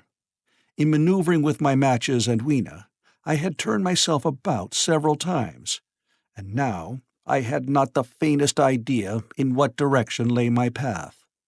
For all I knew, I might be facing back towards the Palace of Green Porcelain. I found myself in a cold sweat. I had to think rapidly what to do. I determined to build a fire and encamp where we were. I put Weena, still motionless, down upon a turfy bowl, and very hastily, as my first lump of camphor waned, I began collecting sticks and leaves. Here and there, out of the darkness round me, the Morlock's eyes shone like carbuncles. The camphor flickered and went out. I lit a match, and as I did so, two white forms that had been approaching Weena dashed hastily away. One was so blinded by the light that he came straight for me, and I felt his bones grind under the blow of my fist. He gave a whoop of dismay, staggered a little way, and fell down. I lit another piece of camphor and went on gathering my bonfire. Presently I noticed how dry was some of the foliage above me, for since my arrival on the time machine, a matter of a week, no rain had fallen. So instead of casting about among the trees for fallen twigs, I began leaping up and dragging down branches. Very soon I had a choking, smoky fire of green wood and dry sticks, and could economize my camphor. Then I turned to where Lena lay beside my iron mace. I tried what I could to revive her, but she lay like one dead. I could not even satisfy myself whether or not she breathed. Now the smoke of the fire beat over towards me, and it must have made me heavy of a sudden. Moreover, the vapor of camphor was in the air. My fire would not need replenishing for an hour or so. I felt very weary after my exertion, and sat down. The wood, too, was full of a slumberous murmur that I did not understand. I seemed just to nod and open my eyes. But all was dark, and the Morlocks had their hands upon me. Flinging off their clinging fingers, I hastily felt in my pocket for the matchbox, and it had gone. Then they gripped and closed with me again. In a moment I knew what had happened. I had slept, and my fire had gone out, and the bitterness of death came over my soul. The forest seemed full of the smell of burning wood. I was caught by the neck, by the hair, by the arms, and pulled down. It was indescribably horrible in the darkness to feel all those soft creatures heaped upon me. I felt as if I was in a monstrous spider's web. I was overpowered and went down. I felt little teeth nipping at my neck. I rolled over, and as I did so, my hand came against my iron lever. It gave me strength. I struggled up, shaking the human rats from me, and holding the bar short, I thrust where I judged their faces might be. I could feel the succulent giving of flesh and bone under my blows, and for a moment I was free. The strange exultation that so often seems to accompany hard fighting came upon me. I knew that both I and Weena were lost, but I determined to make the Morlocks pay for their meat. I stood with my back to a tree, swinging the iron bar before me. The whole wood was full of the stir and cries of them. A minute passed. Their voices seemed to rise to a higher pitch of excitement, and their movements grew faster. Yet none came within reach. I stood glaring at the blackness. Then suddenly came hope. What if the Morlocks were afraid? And close on the heels of that came a strange thing. The darkness seemed to grow luminous. Very dimly I began to see the Morlocks about me. 3 battered at my feet, and then I recognized, with incredulous surprise, that the others were running, in an incessant stream, as it seemed, from behind me and away through the wood in front. And their backs seemed no longer white, but reddish. As I stood agape, I saw a little red spark go drifting across a gap of starlight between the branches and vanish. And at that I understood the smell of burning wood, the slumberous murmur that was growing now into a gusty roar, the red glow, and the Morlock's flight. Stepping out from behind my tree and looking back, I saw, through the black pillars of the nearer trees, the flames of the burning forest. It was my first fire coming after me. With that, I looked for Weena, but she was gone. The hissing and crackling behind me, the explosive thud as each fresh tree burst into flame, left little time for reflection. My iron bar still gripped, I followed in the Morlock's path. It was a close race. Once the flames crept forward so swiftly on my right as I ran that I was outflanked and had to strike off to the left. But at last I emerged upon a small open space, and as I did so, a Morlock came blundering towards me, and past me, and went on straight into the fire. And now I was able to see the most weird and horrible thing, I think, of all that I beheld in that future age. This whole space was as bright as day, with the reflection of the fire. In the center was a hillock or tumulus, surmounted by a scorched hawthorn. Beyond this was another arm of the burning forest, with yellow tongues already writhing from it, completely encircling the space with a fence of fire. Upon the hillside were some 30 or 40 Morlocks, dazzled by the light and heat, and blundering hither and thither against each other in their bewilderment. At first I did not realize their blindness, and struck furiously at them with my bar, in a frenzy of fear, as they approached me, killing one and crippling several more. But when I had watched the gestures of one of them groping under the hawthorn against the red sky, and heard their moans, I was assured of their absolute helplessness and misery in the glare, and I struck no more of them. Yet every now and then one would come straight towards me, setting loose a quivering horror that made me quick to elude him. At one time the flames died down somewhat, and I feared the foul creatures would presently be able to see me. I was thinking of beginning the fight by killing some of them before this should happen, but the fire burst out again brightly, and I stayed my hand. I walked about the hill among them and avoided them, looking for some trace of Weena. But Weena was gone. At last I sat down on the summit of the hillock and watched this strange, incredible company of blind things groping to and fro, and making uncanny noises to each other as the glare of the fire beat on them. The coiling uprush of smoke streamed across the sky, and through the rare tatters of that red canopy, remote as though they belonged to another universe, shone the little stars. 2 or 3 Morlocks came blundering into me, and I drove them off with blows of my fists, trembling as I did so. For the most part of that night I was persuaded it was a nightmare. I bit myself and screamed in a passionate desire to awake. I beat the ground with my hands, and got up and sat down again, and wandered here and there, and again sat down.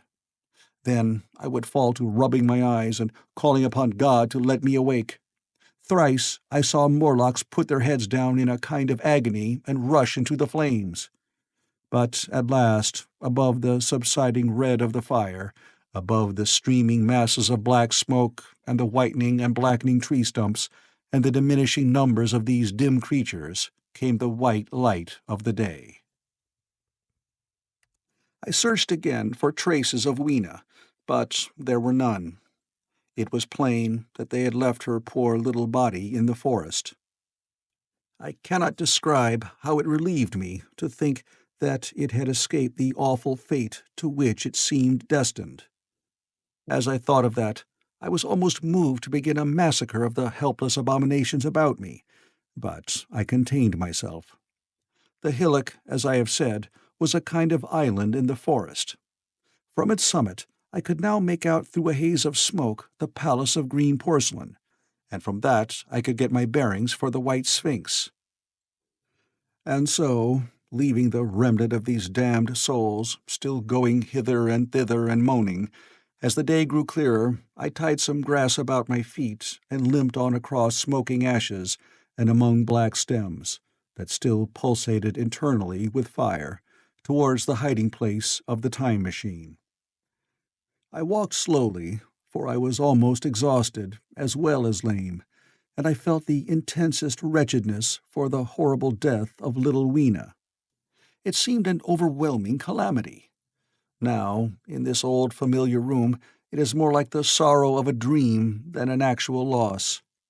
But that morning it left me absolutely lonely again, terribly alone. I began to think of this house of mine, of this fireside, of some of you, and with such thoughts came a longing that was pain. But as I walked over the smoking ashes under the bright morning sky, I made a discovery. In my trouser pocket were still some loose matches. The box must have leaked before it was lost. Chapter 10. About 8 or 9 in the morning, I came to the same seat of yellow metal from which I had viewed the world upon the evening of my arrival. I thought of my hasty conclusions upon that evening, and could not refrain from laughing bitterly at my confidence. Here was the same beautiful scene, the same abundant foliage, the same splendid palaces and magnificent ruins, the same silver river running between its fertile banks. The gay robes of the beautiful people moved hither and thither among the trees. Some were bathing in exactly the place where I had saved Weena, and that suddenly gave me a keen stab of pain. And like blots upon the landscape rose the cupolas above the ways to the underworld. I understood now what all the beauty of the overworld people covered. Very pleasant was their day, as pleasant as the day of the cattle in the field. Like the cattle, they knew of no enemies and provided against no needs. And their end was the same. I grieved to think how brief the dream of the human intellect had been. It had committed suicide. It had set itself steadfastly towards comfort and ease, a balanced society with security and permanency as its watchword. It had attained its hopes, and come to this at last. Once, life and property must have reached almost absolute safety. The rich had been assured of his wealth and comfort, the toiler assured of his life and work. No doubt, in that perfect world, there had been no unemployed problem, no social question left unsolved, and a great quiet had followed. It is a law of nature we overlook, that intellectual versatility is the compensation for change, danger, and trouble. An animal perfectly in harmony with its environment is a perfect mechanism. Nature never appeals to intelligence until habit and instinct are useless. There is no intelligence where there is no change and no need of change. Only those animals partake of intelligence that have to meet a huge variety of needs and dangers. So, as I see it, the upper-world man had drifted towards his feeble prettiness, and the underworld to mere mechanical industry. But that perfect state had lacked one thing even for mechanical perfection: absolute permanency. Apparently, as time went on, the feeding of the underworld, however it was affected, had become disjointed. Mother Necessity, who had been staved off for a few thousand years, came back again, and she began below. The underworld, being in contact with machinery, which, however perfect, still needs some little thought outside habit, had probably retained perforce rather more initiative, if less of every other human character, than the upper. And when other meat failed them, they turned to what old habit had hitherto forbidden. So I say I saw it in my last view of the world of 802,701. It may be as wrong an explanation as mortal wit could invent. It is how the thing shaped itself to me, and as that I give it to you. After the fatigues, excitements, and terrors of the past days, and in spite of my grief, this seat and the tranquil view and the warm sunlight were very pleasant. I was very tired and sleepy, and soon my theorizing passed into dozing. Catching myself at that, I took my own hint, and spreading myself out upon the turf, I had a long and refreshing sleep. I awoke a little before sunsetting. I now felt safe against being caught napping by the Morlocks, and stretching myself, I came down on the hill towards the White Sphinx. I had my crowbar in one hand, and the other hand played with the matches in my pocket. And now came a most unexpected thing. As I approached the pedestal of the Sphinx, I found the bronze valves were open. They had slid down into grooves. At that, I stopped short before them, hesitating to enter. Within was a small apartment, and on a raised place in the corner of this was the time machine. I had the small levers in my pocket. So here, after all my elaborate preparations for the siege of the White Sphinx, was a meek surrender. I threw my iron bar away, almost sorry not to use it. A sudden thought came into my head as I stooped towards the portal. For once, at least, I grasped the mental operations of the Morlocks. Suppressing a strong inclination to laugh, I stepped through the bronze frame and up to the time machine. I was surprised to find it had been carefully oiled and cleaned. I have suspected since that the Morlocks had even partially taken it to pieces while trying in their dim way to grasp its purpose. Now, as I stood and examined it, finding a pleasure in the mere touch of the contrivance, the thing I had expected happened. The bronze panel suddenly slid up and struck the frame with a clang. I was in the dark, trapped. So the Morlocks thought, and at that I chuckled gleefully. I could already hear their murmuring laughter as they came towards me. Very calmly, I tried to strike the match. I had only to fix on the levers and depart then like a ghost. But I had overlooked one little thing. The matches were of that abominable kind that light only on the box. You may imagine how all my calm vanished. The little brutes were close upon me. One touched me. I made a sweeping blow in the dark at them with the levers and began to scramble into the saddle of the machine. Then came one hand upon me, and then another. Then I had simply to fight against their persistent fingers for my levers, and at the same time feel for the studs over which these fitted. One, indeed, they almost got away from me. As it slipped from my hand, I had to butt in the dark with my head.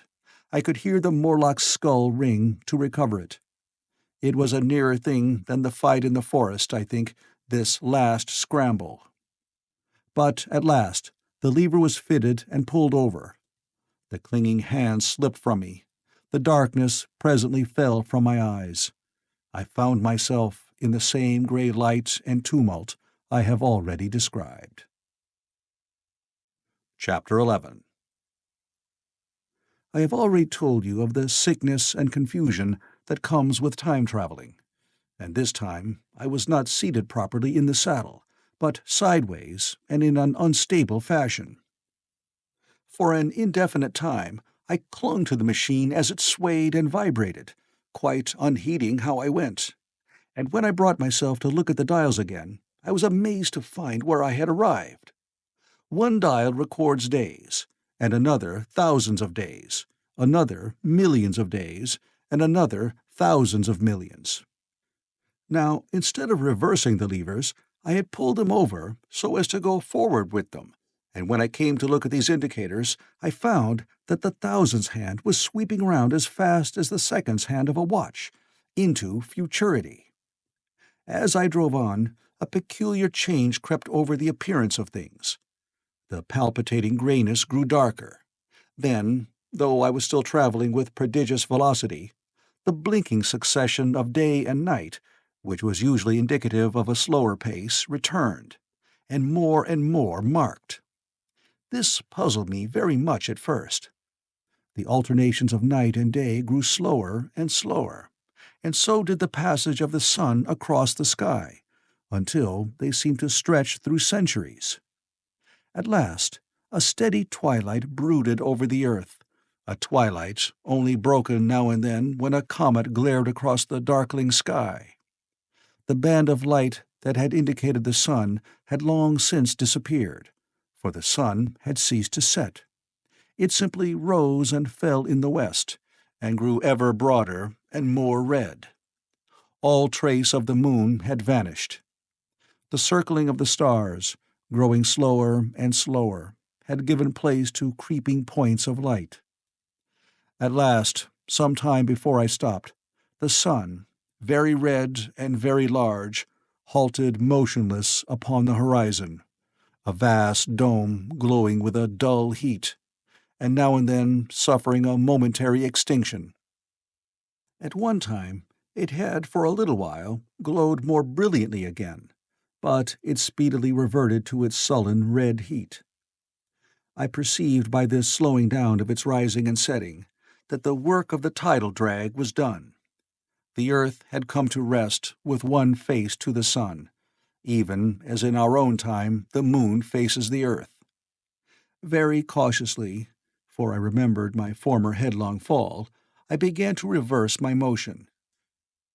Slower and slower went the circling hands, until the thousands one seemed motionless, and the daily one was no longer a mere mist upon its scale.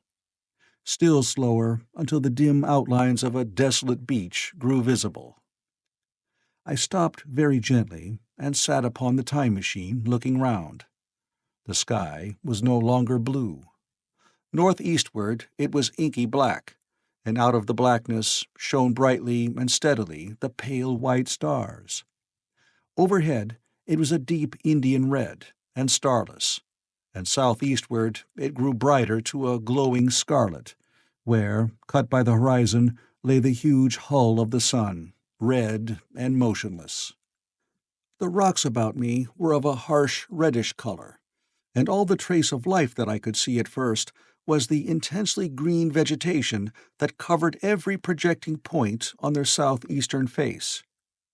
It was the same rich green that one sees on forest moss, or on the lichen in caves, plants which, like these, grow in a perpetual twilight. The machine was standing on a sloping beach. The sea stretched away to the southwest, to rise into a sharp, bright horizon against the wan sky. There were no breakers and no waves, for not a breath of wind was stirring. Only a slightly oily swell rose and fell like a gentle breathing, and showed that the eternal sea was still moving and living. And along the margin, where the water sometimes broke, was a thick incrustation of salt, pink under the lurid sky. There was a sense of oppression in my head, and I noticed that I was breathing very fast. The sensation reminded me of my only experience of mountaineering, and from that I judged the air to be more rarefied than it is now. Far away up the desolate slope, I heard a harsh scream, and saw a thing like a huge white butterfly go slanting and flittering up into the sky, and circling, disappear over some low hillocks beyond. The sound of its voice was so dismal that I shivered and seated myself more firmly upon the machine. Looking round me again, I saw that, quite near, what I had taken to be a reddish mass of rock was moving slowly towards me. Then I saw the thing was really a monstrous crab-like creature. Can you imagine a crab as large as yonder table, with its many legs moving slowly and uncertainly, its big claws swaying, its long antennae, like carter's whips, waving and feeling, and its stalked eyes gleaming at you at either side of its metallic front? Its back was corrugated and ornamented with ungainly bosses, and a greenish incrustation blotched it here and there. I could see the many palps of its complicated mouth flickering and feeling as it moved. As I stared at this sinister apparition crawling towards me, I felt a tickling on my cheek, as though a fly had lighted there. I tried to brush it away with my hand, but in a moment it returned, and almost immediately came another by my ear. I struck at this and caught something thread-like. It was drawn swiftly out of my hand. With a frightful qualm I turned, and saw that I had grasped the antenna of another monster crab that stood just behind me. Its evil eyes were wriggling on their stalks, its mouth was all alive with appetite, and its vast ungainly claws, smeared with an algal slime, were descending upon me. In a moment my hand was on the lever, and I had placed a month between myself and these monsters. But I was still on the same beach, and saw them distinctly now as soon as I stopped. Dozens of them seemed to be crawling here and there, in the somber light among the foliated sheets of intense green. I cannot convey the sense of abominable desolation that hung over the world. The red eastern sky, the northward blackness, the salt dead sea, the stony beach crawling with these foul, slow-stirring monsters, the uniform poisonous-looking green of the lichenous plants, the thin air that hurts one's lungs, all contributed to an appalling effect. I moved on 100 years, and there was the same red sun, a little larger, a little duller, the same dying sea, the same chill air, and the same crowd of earthy crustacea creeping in and out among the green weed and the red rocks. And in the westward sky I saw a curved pale line like a vast new moon. So I travelled, stopping ever and again in great strides of 1,000 years or more, drawn on by the mystery of the earth's fate, watching with a strange fascination the sun grow larger and duller in the westward sky, and the life of the old earth ebb away. At last, more than 30 million years hence, the huge red-hot dome of the sun had come to obscure nearly a tenth part of the darkling heavens. Then I stopped once more, for the crawling multitude of crabs had disappeared, and the red beach, save for its livid green liverworts and lichens, seemed lifeless. And now it was flecked with white. A bitter cold assailed me. Rare white flakes ever and again came eddying down. To the northeastward, the glare of snow lay under the starlight of the sable sky, and I could see an undulating crest of hillocks pinkish white. There were fringes of ice among the sea margin, with drifting masses further out, but the main expanse of that salt ocean, all bloody under the eternal sunset, was still unfrozen. I looked about me to see if any traces of animal life remained. A certain indefinable apprehension still kept me in the saddle of the machine. But I saw nothing moving, in earth or sky or sea. The green slime on the rocks alone testified that life was not extinct. A shallow sandbank that appeared in the sea and the water had receded from the beach. I fancied I saw some black object flopping about upon this bank, but it became motionless as I looked at it, and I judged that my eye had been deceived, and that the black object was merely a rock. The stars in the sky were intensely bright, and seemed to me to twinkle very little. Suddenly I noticed that the circular westward outline of the sun had changed, that a concavity, a bay, had appeared in the curve. I saw this grow larger. For a minute, perhaps, I stared aghast at this blackness that was creeping over the day, and then I realized that an eclipse was beginning. Either the moon or the planet Mercury was passing across the sun's disk. Naturally, at first I took it to be the moon, but there is much to incline me to believe that what I really saw was the transit of an inner planet passing very near to the earth. The darkness grew apace. A cold wind began to blow in freshening gusts from the east, and the showering white flakes in the air increased in number. From the edge of the sea came a ripple and whisper. Beyond these lifeless sounds the world was silent. Silent? It would be hard to convey the stillness of it. All the sounds of man, the bleating of sheep, the cries of birds, the hum of insects, the stir that makes the background of our lives, all that was over. As the darkness thickened, the eddying flakes grew more abundant, dancing before my eyes, and the cold of the air more intense. At last, one by one, swiftly one after the other, the white peaks of the distant hills vanished into blackness. The breeze rose to a moaning wind.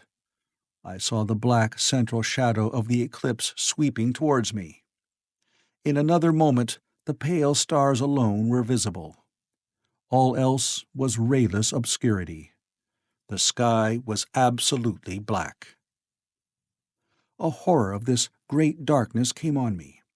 The cold that smote to my marrow and the pain I felt in breathing overcame me. I shivered, and a deadly nausea seized me. Then, like a red-hot bow in the sky, appeared the edge of the sun. I got off the machine to recover myself. I felt giddy and incapable of facing the return journey. As I stood sick and confused, I saw again the moving thing upon the shoal. There was no mistake now that it was a moving thing, against the red water of the sea. It was a round thing, the size of a football perhaps, or it may be bigger, and tentacles trailed down from it. It seemed black against the weltering blood-red water, and it was hopping fitfully about. Then I felt I was fainting. But a terrible dread of lying helpless in that remote and awful twilight sustained me while I clambered upon the saddle. Chapter 12. So I came back. For a long time I must have been insensible upon the machine. The blinking succession of the days and nights was resumed. The sun got golden again, the sky blue. I breathed with greater freedom. The fluctuating contours of the land ebbed and flowed. The hand spun backward upon the dials. At last I saw again the dim shadows of houses, the evidences of decadent humanity. These too changed and passed, and others came. Presently, when the million dial was at zero, I slackened speed. I began to recognize our own petty and familiar architecture. The thousands hand ran back to the starting point. The day and night flapped slower and slower. Then the old walls of the laboratory came round me. Very gently now I slowed the mechanism down. I saw one little thing that seemed odd to me. I think I have told you that when I set out, before my velocity became very high, Mrs. Watchett had walked across the room, traveling, as it seemed to me, like a rocket. As I returned, I passed again across that minute when she traversed the laboratory. But now her every motion appeared to be the exact inversion of her previous ones. The door at the lower end opened, and she glided quietly up the laboratory, back foremost, and disappeared behind the door by which she had previously entered. Just before that, I seemed to see Hillier for a moment, but he passed like a flash. Then I stopped the machine and saw about me again the old familiar laboratory, my tools, my appliances, just as I had left them. I got off the thing, very shaky, and sat down upon my bench. For several minutes I trembled violently. Then I became calmer. Around me was my old workshop again, exactly as it had been. I might have slept there, and the whole thing had been a dream. And yet, not exactly. The thing had started from the southeast corner of the laboratory. It had come to rest again in the northwest, against the wall where you saw it. That gives you the exact distance from my little lawn to the pedestal of the White Sphinx, into which the Morlocks had carried my machine. For a time, my brain went stagnant. Presently, I got up and came through the passage here, limping because my heel was still painful, and feeling sorely begrimed. I saw the Pall Mall Gazette on the table by the door.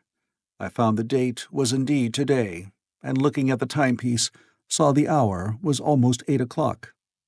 I heard your voices and the clatter of plates. I hesitated. I felt so sick and weak. Then I sniffed good, wholesome meat and opened the door on you. You know the rest. I washed and dined, and now I am telling you the story. I know, he said after a pause, that all this will be absolutely incredible to you. To me, the one incredible thing is that I am here tonight in this old, familiar room, looking into your friendly faces and telling you these strange adventures. He looked at the medical man. No, I cannot expect you to believe it. Take it as a lie, or a prophecy. Say I dreamed it in the workshop. Consider I have been speculating upon the destinies of our race until I have hatched this fiction. Treat my assertion of its truth as a mere stroke of art to enhance its interest. And taking it as a story, what do you think of it? He took up his pipe and began, in his old accustomed manner, to tap with it nervously upon the bars of the grate. There was a momentary stillness. Then chairs began to creak and shoes to scrape upon the carpet. I took my eyes off the time-traveler's face and looked round at his audience. They were in the dark, and little spots of color swam before them. The medical man seemed absorbed in the contemplation of our host. The editor was looking hard at the end of his cigar, the sixth. The journalist fumbled for his watch. The others, as far as I remember, were motionless. The editor stood up with a sigh. "What a pity it is you're not a writer of stories," he said, putting his hand on the time-traveler's shoulder. "You don't believe it?" "Well, I thought not." The time-traveler turned to us. "Where are the matches?" he said. He lit one and spoke over his pipe, puffing. "To tell you the truth, I hardly believe it myself. And yet—" His eye fell with a mute inquiry upon the withered white flowers upon the little table. Then he turned over the hand holding his pipe, and I saw he was looking at some half-healed scars on his knuckles. The medical man rose, came to the lamp, and examined the flowers. "The gynaeceum's odd," he said. The psychologist leaned forward to see, holding out his hand for a specimen. "I'm hanged if it isn't 1:45, said the journalist. "How shall we get home?" "Plenty of cabs at the station," said the psychologist. "It's a curious thing," said the medical man, "but I certainly don't know the natural order of these flowers. May I have them?" The time-traveler hesitated. Then suddenly, "Certainly not." "Where did you really get them?" said the medical man. The time-traveler put his hand to his head. He spoke like one who was trying to keep hold of an idea that eluded him. "They were put into my pocket by Weena when I traveled into time." He stared around the room. "I'm damned if it isn't all going. This room, and you, and the atmosphere of every day is too much for my memory. Did I ever make a time machine, or a model of a time machine? Or is it all only a dream? They say life is a dream. Precious poor dream at times. But I can't stand another that won't fit. It's madness. And where did the dream come from? I must look at that machine, if there is one." He caught up the lamp swiftly and carried it, flaring red, through the door into the corridor. We followed him. There in the flickering light of the lamp was the machine sure enough, squat, ugly, and askew. A thing of brass, ebony, ivory, and translucent glimmering quartz. Solid to the touch, for I put out my hand and felt the rail of it, and with brown spots and smears upon the ivory, and bits of grass and moss upon the lower parts, and one rail bent awry. The time-traveler put the lamp down on the bench and ran his hand along the damaged rail. "It's all right now," he said. "The story I told you was true. I'm sorry to have brought you out here in the cold." He took up the lamp, and in an absolute silence we returned to the smoking room. He came into the hall with us and helped the editor on with his coat. The medical man looked into his face, and with a certain hesitation told him he was suffering from overwork, at which he laughed hugely. I remember him standing in the open doorway, bawling good night. I shared a cab with the editor. He thought the tale a gaudy lie. For my own part, I was unable to come to a conclusion. The story was so fantastic and incredible, the telling so credible and sober. I lay awake most of the night thinking about it. I determined to go next day and see the time traveler again. I was told he was in the laboratory, and being on easy terms in the house, I went up to him. The laboratory, however, was empty. I stared for a minute at the time machine and put out my hand and touched the lever. At that, the squat, substantial-looking mass swayed like a bough shaken by the wind. Its instability startled me extremely, and I had a queer reminiscence of the childish days when I used to be forbidden to meddle. I came back through the corridor. The time traveler met me in the smoking room. He was coming from the house. He had a small camera under one arm and a knapsack under the other. He laughed when he saw me and gave me an elbow to shake. "I'm frightfully busy," said he, "with that thing in there." "But is it not some hoax?" I said. "Do you really travel through time?" "Really and truly I do." And he looked frankly into my eyes. He hesitated. His eye wandered about the room. "I only want half an hour," he said. "I know why you came, and it's awfully good of you. There's some magazines here. If you'll stop to lunch, I'll prove you this time-traveling up to the hilt, specimen and all. If you'll forgive my leaving you now." I consented, hardly comprehending then the full import of his words, and he nodded and went on down the corridor. I heard the door of the laboratory slam, seated myself in a chair, and took up a daily paper. What was he going to do before lunchtime?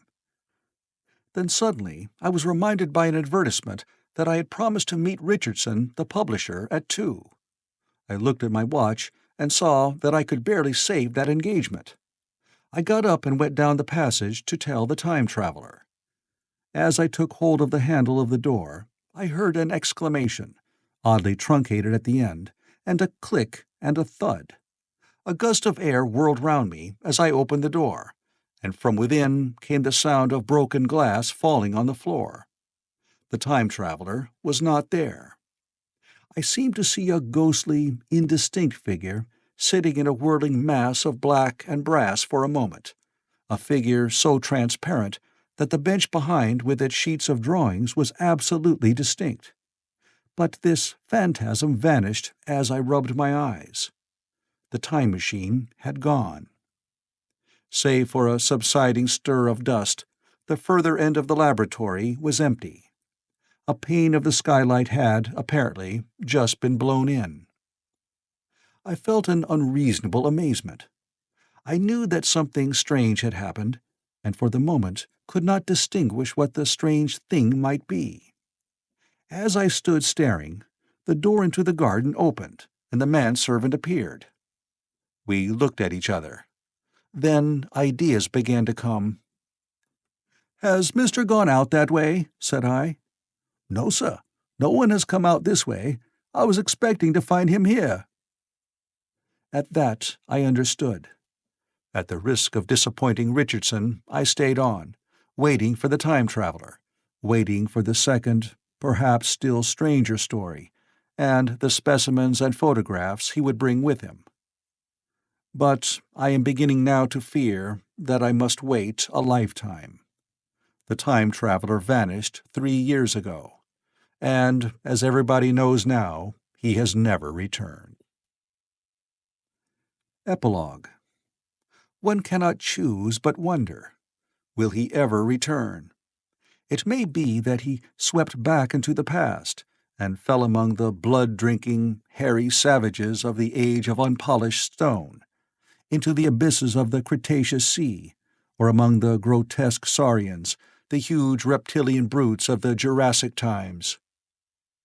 He may even now, if I may use the phrase, be wandering on some plesiosaurus-haunted oolitic coral reef, or beside the lonely saline lakes of the Triassic Age.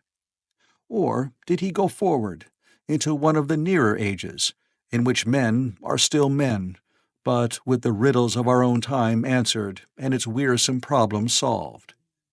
Into the manhood of the race, for I, for my own part, cannot think that these latter days of weak experiment, fragmentary theory, and mutual discord are indeed man's culminating time.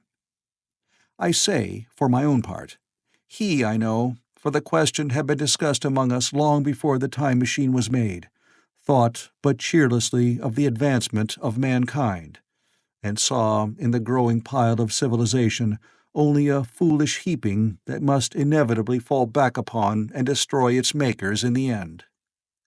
If that is so, it remains for us to live as though it were not so. But to me, the future is still black and blank, is a vast ignorance, lit at a few casual places by the memory of his story. And I have by me, for my comfort, two strange white flowers, shriveled now and brown and flat and brittle, to witness that even when mind and strength had gone, gratitude and a mutual tenderness still lived on in the heart of man. The End of the Time Machine by H.G. Wells. Thank you for joining this incredible journey through The Time Machine by H.G. Wells, a story that reminds us how far curiosity and imagination can take us. If this adventure sparked your interest, subscribing could be your way of discovering even more timeless tales. Until our next trip, keep exploring, and I hope to see you back soon.